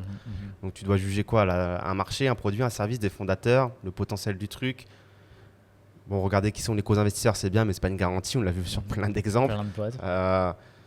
Donc c'est ultra subjectif en fait l'analyse d'une boîte comme une startup. Moi je regarde en priorité donc l'attraction financière. Je dis j'aime beaucoup les boîtes du Y Combinator, donc ça supprime beaucoup de boîtes aussi mine de rien.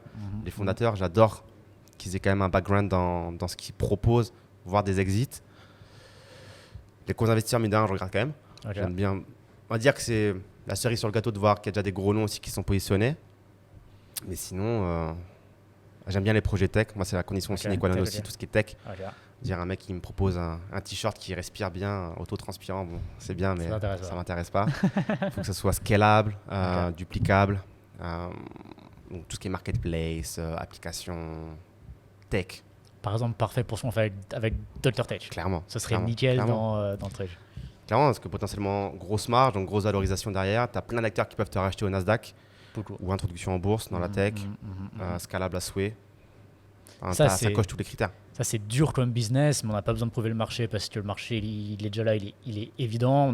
On a des gros concurrents, mais que des gros concurrents. Il n'y a pas beaucoup d'autres acteurs plutôt tous les gros courants. C'est ultra scalable. Clairement. On est ultra efficace aussi sur tous nos process et sur tous les coûts, etc. On a beaucoup moins de coûts que tous nos concurrents. On est profitable depuis le jour 1. On a des clients. On sait comment gérer le business. Effectivement, j'ai l'impression que ça coche quand même pas de casse. Ça, mais non, ton bébé, il est clairement. C'est un projet génial pour aller lever des fonds. Mais tu vois, c'est pour ça que je te pose la question. Parce que pour être transparent avec toi, je me suis déjà posé la question. Tu vois, est-ce que j'ai envie de lever des fonds? J'ai même eu pas mal de propositions en vrai, des gens qui m'ont dit on va investir, etc. Mais ça m'a jamais motivé, tu vois. Je me suis jamais dit. En fait, j'ai toujours l'impression que je peux le faire seul, sans les investisseurs, en fait, tu vois. Je me dis, en fait, je suis profitable. Demain, tu me donnes de l'argent. En vrai, la vraie raison, c'est que je sais pas comment le dépenser, tu vois. J'ai l'impression que je peux me débrouiller tout seul et tout ce que j'ai en tête pour les dépenses, mon cash flow me permet de le faire. Tu vois, donc est-ce que je vois trop petit? Déjà, tu es profitable, c'est génial. Et déjà, je suis profitable depuis le jour 1. Ça fait, moi, 3 ans, je me paye tous les mois depuis Dr. Ted, tu vois. Ça, c'est génial. Depuis que j'ai lancé la boîte. C'est pas la norme. C'est pas la norme déjà, tu vois. Et tu vois, c'est pour ça tout à l'heure je faisais le point entre les startups et les SMI entre guillemets, parce que on parle souvent de startup, on monte une startup, mais en vrai monter une entreprise normale entre guillemets qui te paye, etc. C'est bien aussi, et tu peux te payer. Enfin, tu vois, c'est pas forcément une startup. C'est là où je veux en venir. Quand tu as une idée d'une boîte que tu veux monter, c'est pas forcément une startup. Il y a aussi d'autres trucs que tu peux faire. Et est-ce qu'au-delà de l'argent que un investisseur, un incubateur ou que ça je pourrais te donner, le côté accompagnement, d'avoir accès, je sais pas, à un panel d'experts ou de gens qui ont revendu leur boîte dans le même secteur que toi, etc. C'est pas quelque chose qui pourrait aussi t'intéresser, ça? Je vais te retourner la question. Est-ce que toi ou vous, avec les co-investisseurs, vous apportez vraiment une grosse plus-value? C'est une vraie question. Et bah ouais. Et beaucoup n'en apportent pas, clairement. Beaucoup n'en apportent pas. Clairement. Et est-ce que je pourrais pas avoir la plus-value autrement? Est-ce que je pourrais pas développer mon réseau, tu vois, et compagnie, et du coup toujours faire ça sans donner autant de parts de ma boîte, quoi. Je vois ce que tu veux dire. En fait, encore une fois, chaque investisseur est différent. Donc, tu en as qui vont être là pour l'argent et c'est tout. Tu en as qui vont avoir un rôle d'accompagnement ou faire des connexions qui sont parfois très précieuses aussi. Mais clairement, j'ai le sentiment que tu as beaucoup de fondateurs qui sont parfois déçus de leurs investisseurs dans ce qu'ils reçoivent réellement par rapport à ce qui peut être promis. Je l'ai déjà entendu, pas forcément extrêmement couramment, mais je l'ai déjà entendu et je sais que ça existe souvent les déceptions de ce côté-là. Après, ça dépend de l'investisseur. Je pense que tu passes par Y Combinator. Pour le coup, là, j'ai l'impression que c'est un peu l'inverse. J'ai l'impression que les fondateurs sont toujours un petit peu presque choqués de tout ce qu'ils ont reçu en termes de valeur, parce que les mecs, ça reste des gars très solides. Ils ont tous entrepris, ils ont tous revendu des boîtes, ils ont accès à plein de crédits Amazon gratuits. Enfin, ils se connectent tous entre eux. Enfin, ils ont accès à plein de ressources de services. Et l'avantage du Y Combinator, c'est que ils ont déjà quasiment 10 saisons d'ancienneté, donc toutes les boîtes travaillent entre elles. C'est-à-dire que tu lances ça, bah tiens, tu as déjà 50 clients avec toutes les boîtes du Y Combinator qui ont besoin de ta solution. Donc naturellement, ils se poussent tous entre eux. Cool, ça. C'est cool, génial. C'est grave cool, ouais. Et souvent, c'est comme ça qu'ils ont leurs premiers clients, qui se font connaître. Donc ça peut être intéressant de ce niveau-là. Mais c'est Y Combinator, je pense, c'est un petit peu l'exception. Les investisseurs un peu plus fonds d'investissement, family office, etc., je ne suis pas sûr qu'ils aient la même plus-value, toi. Surtout, enfin, Family Office et compagnie, il doit avoir beaucoup moins de portfolio déjà. Donc déjà, le réseau, il doit être beaucoup plus petit. Et donc, il y a moins d'effets d'écosystème comme ça qui peut se créer. Quoi. Clairement. Ouais, je pense qu'il y a à boire et à manger. Il y a à boire et à manger, ok. Donc oui, mais il faut faire attention. Oui, mais il faut faire attention. Ouais, clairement. C'est un petit peu ça, je dirais, la réponse à tout le temps. Quoi. C'est jamais noir ou blanc. C'est ça, c'est vrai que depuis le début, c'est un peu ça. C'est vrai, il n'y a pas de recette miracle encore. Il y a encore une fois pas de recette miracle. Putain, c'est chiant. On essaie de la trouver depuis 10 ans. Il n'y a pas juste une recette miracle que je peux appliquer, etc. et devenir riche comme ça sans rien faire, non? Je crois pas. Je crois pas. Mais c'est comme pour tout. C'est comme pour tout. Ouais. Après, il y a quand même un truc, tu vois, où je me dis, ça peut peut-être valoir le coup d'aller par exemple faire One Combinator ou de lever des fonds. C'est quand même cette partie apprentissage. Parce que je me dis, je suis quand même jeune. Et tout ce que je fais, je suis un peu comme toi. Moi, souvent, j'en sais rien et j'apprends. Tu vois. Donc, du coup, j'apprends au mieux que je peux. Mais s'il peut y avoir quand même des gens qui sont plus avancés que moi et qui peuvent me montrer, je pense que j'apprendrai quand même vachement plus vite. Tu vois. Donc après, je pense que ça peut valoir le coup de se dire, bon, je lève des fonds une fois. L'objectif, c'est juste d'apprendre. Entre guillemets, je m'en fiche. Tu vois, je m'en fiche de l'output, tu vois, je m'en fiche de ce que va donner ma boîte. Je vais essayer de faire le maximum quand même, tu vois, je vais donner mon maximum et je vais vraiment apprendre un maximum, c'est ça l'objectif, tu vois. Je vais poser plein de questions, je vais essayer de m'entourer un match et compagnie pour que ensuite je sois meilleur pour les autres boîtes. Et comme ça, au moins ensuite, j'aurai un peu tout testé, donc je serai mieux, je serai plus prêt. Et ce sera mieux. Je pense que moi, je peux faire ça parce que j'ai tellement d'idées et j'ai tellement de capacités, entre guillemets, à créer un truc que je pourrais voir les choses comme ça. J'imagine que pas tout le monde voit les choses comme ça en se disant je vais direct monter 3 boîtes ou plusieurs boîtes. Mais ce serait un truc, tu vois, qui pourrait me motiver en me disant ok, je vais apprendre plus vite. Tu vois, je vais juste gagner un petit peu d'années à aller un peu plus vite sur les trucs que je connais pas, quoi. Il y en a qui font ça en Y Combinator. Je sais qu'il y en a qui ne vont pas pour l'argent, mais juste pour le réseau que ça va leur apporter. Et c'est vrai que comme tu disais, tu sais pas ce que tu sais pas. Ouais. Et aussi, des fois, c'est pas toujours ce qu'on connaît, mais qui on connaît aussi. Donc, exactement. ce que tu sais pas, ce que tu sais pas, et qui tu connais pas encore, ça peut faire un gros gap finalement dans ton business des fois. C'est ça, et des fois c'est vraiment dur en fait de s'ouvrir l'esprit à autre chose. C'est ultra dur. C'est vraiment compliqué. Quoi. Parce que c'est pas juste en regardant des vidéos YouTube ou des trucs comme ça. Quoi. Il faut vraiment sortir, il faut vraiment regarder, il faut vraiment se poser plein de questions. Et enfin, je pense que c'est un truc qui est vraiment commun à tous les deux, c'est que on passe énormément de temps juste à auto-apprendre, quoi. Genre à passer énormément de temps à regarder des choses, à développer nos compétences, à essayer d'être super curieux pour au final nous développer personnellement et être meilleurs dans nos business et dans notre activité. Quoi. J'ai l'impression que c'est un peu pareil pour tous les deux. Je pense que c'est obligatoire, de toute façon. Si t'es pas curieux de base, c'est compliqué, en vrai, on n'aurait pas fait tout ce qu'on a fait, toi. On serait déjà dans notre petite vie de en temps-plan, pantoufles. Tu serais médecin, c'est bien. Super. Je me serais tapé le Covid direct. C'est vrai. C'est vrai. Bon, je pense qu'on n'est pas très loin de la fin. Du coup, je vais aller directement à mes petites questions supplémentaires. Allez, je t'écoute. Même si on pourrait continuer comme ça à parler pendant des heures et des heures. Facile. Et c'est vraiment chiant d'ailleurs, on soit pas très loin de la fin, mais on a évoqué plusieurs fois. Déjà, avant celle-là, est-ce que, je pense que c'est une question importante, est-ce que quand tu as démarré il y a 10 ans, la vision que tu avais de ce que tu voulais atteindre à 30 ans, c'est ce que tu as aujourd'hui? Pas sûr, je sais même pas ce que je voulais précisément. Moi à l'époque, si je pouvais faire 2000 €, même un side, j'aurais été heureux, toi. C'est vrai, donc c'est ça ton ambition quand on a démarré? Au tout début, quand j'étais encore étudiant en médecine, je pensais que j'allais continuer mes études, que j'allais faire un petit side et que ça allait être cool. Je pensais pas que c'était possible d'en vivre vraiment. Donc non, les objectifs se sont affinés avec le temps, mais je n'ai aucune idée. Je savais pas du tout où j'allais. C'est du bonus sur bonus en fait. Je sais pas, genre. Même encore aujourd'hui, je me dis c'est what the fuck la vie que j'ai, toi. C'est vrai. Tu pensais pas que ce serait possible? Je me dis what the fuck. Je me rappelle encore d'être sur les bancs de l'école au lycée et de rêver, de me dire putain, à ce moment-là, au moment même où je suis sur cette chaise, il doit y avoir un mec à l'autre bout du monde sur une plage ou en train de faire ci ou qui vit une autre vie que moi que je verrai jamais. Et en fait, je vois tous ces gens maintenant vivre. Je suis avec eux à Bangkok, partout ailleurs. Alors, je n'imaginais pas. Ouais, et ce qui a rendu ça possible, c'est vraiment ça. C'est vraiment ce côté investissement, revenu passif via les dividendes, via les compagnies, donc sa sécurisation personnelle que tu as construite d'abord dans un premier temps. Et ensuite, il t'a permis déjà d'avoir la vie que tu veux et également ensuite de prendre plus de risques et de diversifier dans les différentes activités entrepreneuriales que tu entreprends aujourd'hui. Exactement. Qu'est-ce que tu résumes bien? Ce qui est, je trouve, une très bonne stratégie. Qu'est-ce que tu aurais aimé savoir quand tu as démarré et que tu savais pas et tu te dis putain, si ça je l'avais su, ça aurait été quand même trop bien. Que franchement, il y a vraiment zéro limite. Comment l'expliquer bien?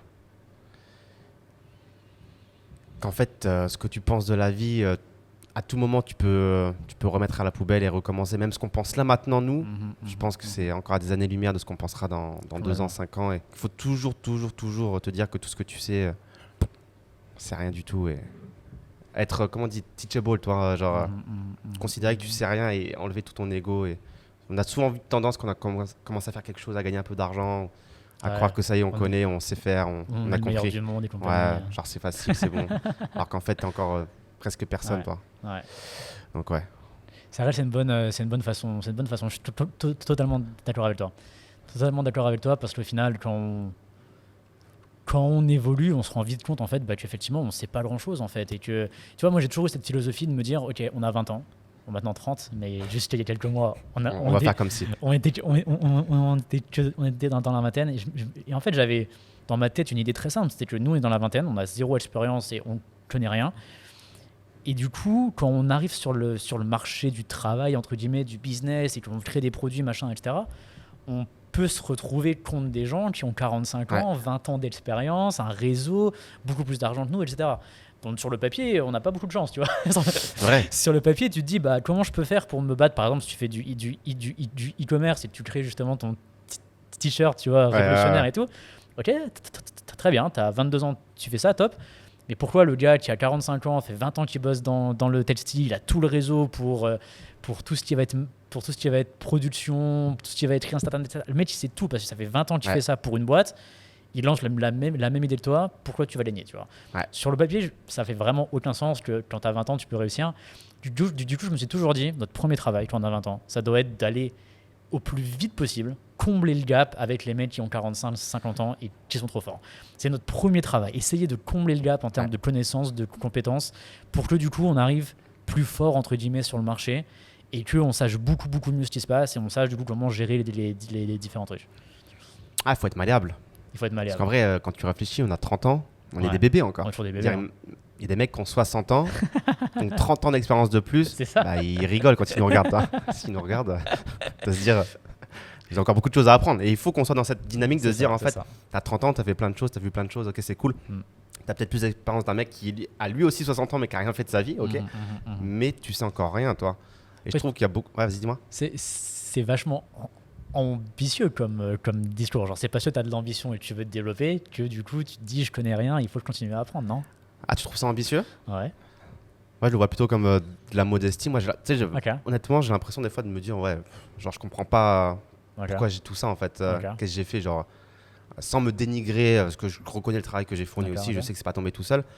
Mais j'ai souvent tendance à me dire, bah, j'ai rien fait de fou. Genre, on est encore loin de plein de trucs, toi. Donc, j'ai du mal à voir plein de gens qui sont plus jeunes que moi, parfois péter plus haut que leur cul, considérer qu'ils ont tout compris sur tout et sur tous les sujets, tu sais, comment bien manger, comment bien draguer, comment bien gagner de l'argent, comment bien faire ci, comment bien faire ça. Tu sais, les mecs à 25 ans, et ils n'ont pas un soupçon de modestie, toi. Ouais, Ils c'est disent, vrai. putain, c'est fou quand même. C'est vrai. Je sais pas. Ok, non, nice. Ok, good. Bonne réponse. Du coup, si tu devais tout recommencer, Ah, la tu ferais fameuse quoi? question, La tu l'as pas fameuse oubliée question. celle-là. Je l'ai pas oublié. Tu vois, je l'ai même noté au milieu pour pas l'oublier. Sérieux? Parce que je trouve que c'est une question qui est beaucoup plus intéressante qu'elle n'y paraît. Parce que maintenant qu'on connaît beaucoup plus de trucs, tu vois aussi un truc, moi que je me rends compte, et ça donnera un petit peu le ton de cette question, c'est que j'ai beaucoup moins d'idées qu'avant. Ouais. Beaucoup moins d'idées de business qu'avant, mais c'est pas parce que je suis plus bête. Non, c'est parce que maintenant je me rends plus compte de ce qui De ce que marche ça représente. Ouais. et de ce que ça représente. Et du coup, il y a plein d'idées qu'avant j'aurais eu, que maintenant j'ai plus, juste parce que c'est pas des bonnes idées. Ouais, Tout, tu tu vois. t'élimines tout de suite. Ouais. Du coup, tu les élimines tout de suite, et maintenant, du coup, je me rends compte qu'en fait, on a vachement moins tu vois, d'idées ou de choses Qui choses sont à viables. recommencer, Ouais. parce que justement, on a plus d'expérience. Du coup, si tu devais tout recommencer, tu ferais quoi? Donc, quoi, j'ai 20 ans là Non, aujourd'hui, j'ai rien. Non, ok, faisons les deux. Faisons les Ok. deux. T'as 20 ans, Ouais. t'es étudiant en médecine, Ok, on repart de zéro. t'es le Raphaël d'il y a 10 ans, Ouais. tu connais rien, t'as zéro expérience. Comment tu démarrais? Disons, c'est quoi tes 6 premiers mois, tes 2 premières années? Mais on est en 2023 là. On est en 2023. 2023-2024. Mes 6 premiers mois. Ouais. Je sais rien de ce que je sais Non. aujourd'hui. Non. Ok, tout de suite j'essaie de m'entourer. Donc Ok, je vais à ok. tous les événements que je peux, que ce soit un resto, un apéro, un séminaire. Ok. Tout de suite là, faut que je m'entoure de gens qui ont plus que moi. Donc Ok. partout où je peux aller pour pas trop cher du coup. Si c'est autour d'un kebab, ça me va. J'y vais. J'essaye d'apprendre, toi, tout simplement. D'être D'accord, ok. teachable encore. Ok. Et après, je sais pas ce que j'implémenterai parce que ça serait online pour sûr. Mais quoi sûrement de l'e-commerce peut-être. Sur le commerce, Ou de la crypto. sur de la crypto, ok. Ouais. J'ai du mal à imaginer ce que j'ai fait moi en 2013-14 avec de la vente de produits en ligne. C'est ultra concurrentiel aujourd'hui. Ouais, C'est concurrence. effrayant. Ouais. Effrayant. Donc j'aurais du mal, en toute sincérité, voir comment je pourrais apporter ma pierre à l'édifice et innover ou apporter ma valeur dans un marché tel que celui-ci. Aujourd'hui, avec l'idée que j'ai rien en tête, enfin que je sais rien et que j'ai pas de preuve sociale. Ok. Donc crypto, essayer de, je sais pas, crypto ou e-commerce, pas besoin de compétences, pas besoin de preuve sociale. Tu démarrais ça. Ouais, peut-être. Et surtout, tu développerais ton réseau. Ce serait ça vraiment le Ouais, plus tout de gros suite, truc, tout là. de suite. Tu ferais ça. Faut que je connaisse du monde. Ok. Ouais. Ok. Et toi du coup, juste avant. Ok, vas-y, je vais le faire ça. Moi, si demain je recommençais, j'avais 20 ans et que je connaissais absolument rien. Qu'est-ce que je ferais? C'est vraiment une bonne question. C'est Elle est vraiment très une bonne dure, hein. question, mais je pense que un truc que j'aurais aimé qu'on me dise quand j'avais 20 ans, une seule idée que j'aurais aimé savoir, c'est que c'est vraiment un game long terme. Ouais, de fou. Et ne réfléchis pas à 6 mois ou même à 2 ans. Réfléchis à 10. Parce que quand tu réfléchis à 10 ans et que tu passes les 2 premières années juste à apprendre, par exemple, tu vois, si vraiment tu vois que c'est un game long terme et que tu es dans ce mindset-là, d'abord il faut apprendre, on va développer le réseau, on va s'entourer, on va voir ce qui est possible, on va développer notre propre réseau de partenaires et compagnie. Et ben en fait, tu peux réaliser beaucoup plus. Tu peux aller beaucoup plus loin parce que c'est beaucoup plus solide, parce que tu vois beaucoup plus grand et parce que tu as construit quelque chose qui est beaucoup plus stable en fait. Et je pense que quand on a démarré, on était très court-termiste, Ouais. on veut devenir riche dans les 6 prochains mois, Ouais. on veut devenir riche dans les 2 prochaines années, c'est trop court terme ça. Et donc du coup, je pense que si je démarrais un truc en 2023, j'ai 20 ans, je connais rien, j'adorerais qu'on me dise Martin, tu es pour 10 ans. Donc Ok. n'essaye pas d'avoir 2 millions ou 1 million dans les 6 prochains mois ou dans les prochaines années, c'est d'avoir 50 millions dans 10 ans. Donc beaucoup plus gros, mais beaucoup plus loin aussi. Tu vois et du coup, je pense que je ferai quelque chose comme ça qui a vraiment un énorme potentiel. Donc pas crypto. Ok. Pas crypto pour sûr, pas immobilier parce qu'encore une fois, il n'y a pas d'innovation. Donc effectivement, peut-être tech, peut-être IA, mais encore l'IA, je sais pas si ça serait un bon truc parce que c'est tellement nouveau, ça bouge tellement. Ouais. Et si tu as 20 ans et que tu n'es pas dev et que tu n'as pas de réseau, si tu sais rien, ça va vraiment être hardcore, quoi.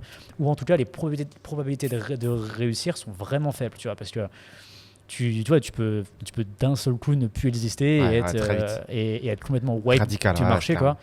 Non, je pense que pour faire de l'IA aujourd'hui, il faut quand même être bien connecté, tu vois. Il faut quand même savoir ce qui se passe dans l'écosystème global, au niveau mondial, avec les acteurs et compagnie, pour être sûr que tu perds pas ton temps, quoi. Donc, peut-être pas de l'IA, peut-être pas des cryptos, peut-être pas de l'IMO, c'est chiant. Pas de la vente de formation parce que je connais rien. Trading, je pense que ça marche pas, donc non. C'est plus grand chose là. Du coup, SaaS, je pense que je ferai un SaaS. Ouais. Ah, ça, ouais, En vrai, je pense que je ferai un SaaS parce que je pense que c'est le truc qui m'a vraiment le plus apporté au niveau de Dr. Tech. C'est pas juste le Dr. Tech, c'est tout l'apprentissage, tu vois, et de se dire, ok, il y a un problème, je le résous avec de la tech sur un marché, sur un gros marché. Je ferai pas un SaaS sur un nouveau Un truc, micro-marché, ouais. tu vois, et je ferai pas un nouveau truc, tu vois. Je ferai un truc qui existe et j'essaierai de le faire mieux pour un marché qui est défini, qui est déjà existant. Tu vois, vraiment, en fait, ce que j'ai fait avec Dr. Tech. J'ai pris les utilisateurs de Shopify. J'ai vu que c'était nul ce qu'ils avaient. Ils avaient une solution nulle. Il y avait plein de trucs à améliorer. J'ai amélioré ça. Donc le marché, il est clair, il est là. On se demande pas, tu vois, si les gens. Oui, il y a un besoin. Ouais. Il y a un vrai besoin. Les prix, mes prix, je les ai calqués sur ceux de Shopify. Donc on sait que les gens, ils sont prêts à payer ça. Il y a plein de questions qui sont déjà répondues. Du coup, je pense que je ferai ça. Je pense que je ferai un SaaS. Moi, je suis pas développeur et j'ai quand même fait un SaaS, donc ça montre qu'on peut le faire. Il faut juste être un petit peu débrouillard, je dirais, au niveau du Quand code. tu t'es fait accompagner ou tu as mis les mains dans le cambouis? Non, j'ai pas mis les mains dans le cambouis. En tout cas, pas au début. Ouais. J'ai utilisé des technos qui sont très connus, très développés. Et surtout, j'ai pas démarré de zéro, quoi. Tu vois, sur Tototech, on utilise WordPress. Ouais. Donc du coup, WordPress, c'est une techno qui est déjà là, qui fonctionne bien et compagnie. Il y a une énorme communauté de développeurs sur WordPress. Donc moi, mon travail, c'est plus un travail d'architecte. J'architecte le truc et je dis quoi faire aux autres. Et d'apprendre vraiment de comment ça fonctionne WordPress pour être capable de juger si ce que les gens font, c'est bien ou pas, tu vois. Mais moi, je sais pas coder vraiment, tu vois. Donc du coup, je laisse les développeurs, ils codent. Je vérifie que c'est vraiment bien. Je leur fais pas confiance du tout. Et ensuite, derrière, c'est moi qui implémente et c'est moi qui gère le software et c'est moi qui gère l'architecture globale, quoi. Tu vois. Donc je pense que je ferai la même chose. Et j'essaierai d'avoir des clients très très vite. Et je verrai vraiment ça comme un apprentissage. Je me dirais, c'est pas la boîte qui va me rendre millionnaire, c'est pas ça, tu vois, qui va me rendre ou milliardaire. Je me dirais, le seul objectif, c'est d'apprendre à monter un business. C'est d'apprendre à trouver des clients, c'est d'apprendre à faire ci, à faire ça, pour qu'ensuite, on verra comment ça se passe. Ok. Tu vois, et c'est un game très long terme. Ouais, parce qu'un SaaS, ça se crée pas comme ça. Ça prend du temps. Et... Ça prend énormément de temps à le développer, mais pour le lancer, pour avoir un truc, pour la MVP, partie ouais. MVP, il y a toujours moyen de trouver un truc. Ouais. Vraiment. Genre, ça, c'est vraiment un truc que j'ai pu voir dans mes différentes idées, les différents trucs que j'ai lancés. Il y a toujours moyen de démarrer quelque part en 3 jours. Ouais. Toujours. Oui, non, c'est clair. Toujours. Et si tu n'arrives pas à trouver ce moyen, t'as pas vraiment tordu ton idée dans tous les sens. Je suis d'accord avec toi. Si vraiment tu te poses et tu réfléchis à tous les angles dans lesquels tu peux démarrer ton business, tu as moyen de démarrer en 3 jours pour n'importe quelle idée. Ça va pas être parfait, hein, ça va être très bancal. Ça sera jamais parfait. Et ça va être, c'est effectivement, ça sera jamais parfait, ça va être très loin de ta vision de changer le monde, mais ça va être suffisant pour démarrer, pour mettre une première pierre, pour avoir des premiers clients qui vont payer. Et ensuite, tu prends les profits et puis tu investis et puis tu grossis. C'est vraiment ça, le truc. Ouais. Du coup, je ferai ça. Du coup, maintenant, deuxième scénario, tu perds tout. Maintenant, je perds tout. Tu perds tout. Genre, t'es le Raphaël de maintenant. On est en 2024, du coup. Et tu perds absolument tout. Tu fais quoi? J'ai encore mes connaissances dans mon cerveau. Je perds tout. Donc, mon patrimoine, quoi. Ouais, tu perds tout ton argent qui est en bourse demain. Je sais pas, genre, ça disparaît. T'as plus aucun revenu, t'as plus aucun patrimoine. Mais t'es le Raphaël de maintenant. Je continue ce que j'ai fait jusqu'à présent pour continuer à gagner de l'argent. Si en soi, j'ai toujours mon cerveau et mes connaissances, rien ne m'empêche de continuer à vendre du produit et du service autour de ce que j'ai dans le cerveau. Donc, pour le coup, là, je pense que je continue de capitaliser sur ça. Alors, évidemment, si je perds tout mon patrimoine, c'est relou. Chez tes parents. C'est dur. Non, c'est dur. Moi, j'adore les pays qui coûtent pas cher. Donc, j'ai de la chance là-dessus. Je peux recommencer à 500 € par mois, je m'en sortirai. Mais ouais, c'est chiant. C'est chiant. Ouais. Toi, tu ferais quoi? Si demain je perdais tout, l'objectif numéro 1 serait de gagner de l'argent le plus rapidement possible. Il faudrait vraiment, effectivement, on a de la chance dans des pays qui ne coûtent pas grand-chose, on aurait une solution du coup assez vraiment pour en première étape, réduire à fond les coûts pour avoir le plus de temps et le plus de sérénité possible pour faire vraiment du bon travail.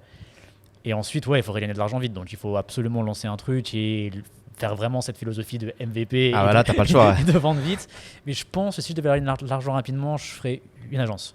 Je pense que je ferais une agence. Étant donné que je connais plein de trucs, il y a moyen que je vende simplement mes connaissances et que je m'entoure de gens un petit peu moins bons que moi pour assez rapidement faire grossir l'agence. Et collecter tes premiers. Et que du coup, ensuite, derrière, on puisse assez rapidement démarrer comme ça, tu vois. Donc, je pense que je ferais ça. Soit dans tout ce qui est vidéo, production de compagnie. En plus, là, j'aurais plus rien, mais j'aurais au moins un portfolio de choses que je peux montrer. Soit SaaS, c'est création de site internet, des choses comme ça. Tu vois, assez rapidement, on pourrait démarrer un truc, je pense. En vrai, il y a toujours un truc à vendre. En vrai, je pense qu'on est des profils où on arriverait facilement à trouver un truc à revendre. Même, je sais pas, un achat-revente d'une connerie, tu fais du commerce. S'il faut vraiment manger, on va trouver un truc. Tu vas cuisiner là dans les rues à Bangkok. Vendre des pad thai là dans la rue, aux gens bourrés. Donc, bon, on prie pour qu'on retombe pas à zéro. Et qu'est-ce qui fait... C'est quoi les risques pour nous là actuellement? Genre, c'est quoi... Qu'est-ce qui pourrait faire qu'on se retrouve dans cette situation et comment faire pour l'éviter, selon toi? Quels sont les risques qui pourraient faire en sorte qu'on perde tout? Honnêtement, j'en vois pas. Tu vois aucun risque à investir en bourse et compagnie, tu vois rien? Non, de la façon dont je le fais, bien que ça soit risqué dans le collectif des particuliers français, pour moi, encore une fois, c'est pas tout dans la seule action, dans la même action. Tu en as une vingtaine différentes, donc que les 20 fassent faillite alors que c'est des mastodontes américains. Bon, a priori, on a le temps. Il y a un peu d'IMO, il y a un peu de crypto, il y a des startups qui un jour vont peut-être mûrir. Un peu de liquidité. Enfin, je vois vraiment pas. Moi, tu me mets à 600 € en Asie centrale par mois, je survis facile, toi. Donc, je vois vraiment pas ce qui peut mal se passer. Je vois plutôt ce qui peut mal se passer pour ceux qui sont pas comme nous, toi. Genre, là, on peut leur poser la question. Mais je sais pas, toi, quelle serait ta réponse? Mais moi, je me sens safe. Moi, j'ai pas autant de patrimoine investi que toi. Donc ça, c'est clairement un truc qu'il faut sur lequel je travaille parce qu'effectivement, je suis d'accord que la partie personnelle, elle est ultra importante. J'ai pas assez consacré de temps avant dans les 10 dernières années et maintenant, il faut vraiment que je le fasse. Donc du coup, c'est sur ma to-do list ultra importante. Du coup, moi, c'est un peu plus risqué dans le sens où la grosse partie de mes revenus, de ce que je dépense, provient de mes entreprises. Donc du coup, ça pourrait s'arrêter. Mais le seul risque qui ferait que ça s'arrête, c'est si mes produits deviennent nuls ou si les gens ne veulent plus les utiliser ou si on ne fait pas du bon travail, tu vois. Et il n'y a pas de raison. Et du coup, il n'y a pas de raison parce que ça dépend surtout de moi, en fait. Tant que moi, je suis capable de sourire tout le temps et d'être tout le temps content et de faire en sorte que tout fonctionne et que ça roule et tout le temps aller de l'avant, normalement, il n'y a pas trop de problème. Étant donné que je suis vachement en contrôle et que je n'ai pas d'investisseurs et qu'il n'y a pas grand monde qui me dit quoi faire et que c'est que moi et que je n'ai pas d'associé non plus, du coup, je ne dépends pas d'autres personnes. C'est vachement à mon contrôle. Donc, du coup, non, il ne peut pas se passer grand-chose. Non, globalement, on est quand même, je pense, moins à risque que la majorité des gens. Tu m'étonnes. Après, moi, j'ai quand même envie de continuer comme ça, de développer mon portfolio de business, tu vois. Ouais. Je vais pas m'arrêter là, tu vois. J'ai du mal à imaginer ce scénario d'un Martin qui arrête de créer C'est pas et possible. tu entreprendre. vois. Non, ça me paraît pas possible. C'est pas possible. Donc, du coup, c'est aussi une façon de me sécuriser moi-même, tu vois, d'avoir. Tu vois, tu sais, c'est plusieurs sources de revenus et compagnie. Moi, je vois pas ça du tout comme ça parce qu'une entreprise, c'est une entreprise et c'est pas vraiment une source de revenus, tu vois. Pour moi, c'est plutôt un truc qui existe et tu peux cracher du cash flow. Ouais. Et soit tu peux tirer de l'argent, soit tu peux réinvestir, tu peux grandir. Enfin, tu fais un petit peu, tu fais de l'argent, tu vois.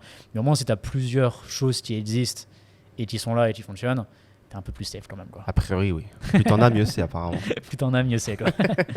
Plus t'en as, mieux c'est. Puis après, j'aime bien aussi, tu vois, cette idée de créer des sortes d'écosystèmes, tu vois, entre les différents business. Boîtes, ouais. Tu vois, je fais jamais quelque chose de complètement différent. Tu vois, là, aujourd'hui, on a Dr. Tech et Undercover Media, c'est les deux plus gros business. Toute la partie création de contenu et compagnie, c'est Undercover Media qui sert à faire connaître Dr. Tech, tu vois. Ça se rejoint. Donc, ça se rejoint vraiment, tu vois. Et la partie média, l'objectif, c'est que ça fasse connaître les autres trucs derrière qu'on va faire et compagnie et compagnie. La partie IA qu'on fait, on a commencé par l'IA pour le e-commerce, étant donné qu'on avait les e-commerçants sur Dr. Tech, tu vois. C'est toujours vraiment ça l'idée, de démarrer avec ce qu'on a et de créer l'écosystème pour tout s'entremêle. Que tout profite à... Et puis ça agrandisse. Du coup, je continuerai à faire ça. Je devais tout recommencer.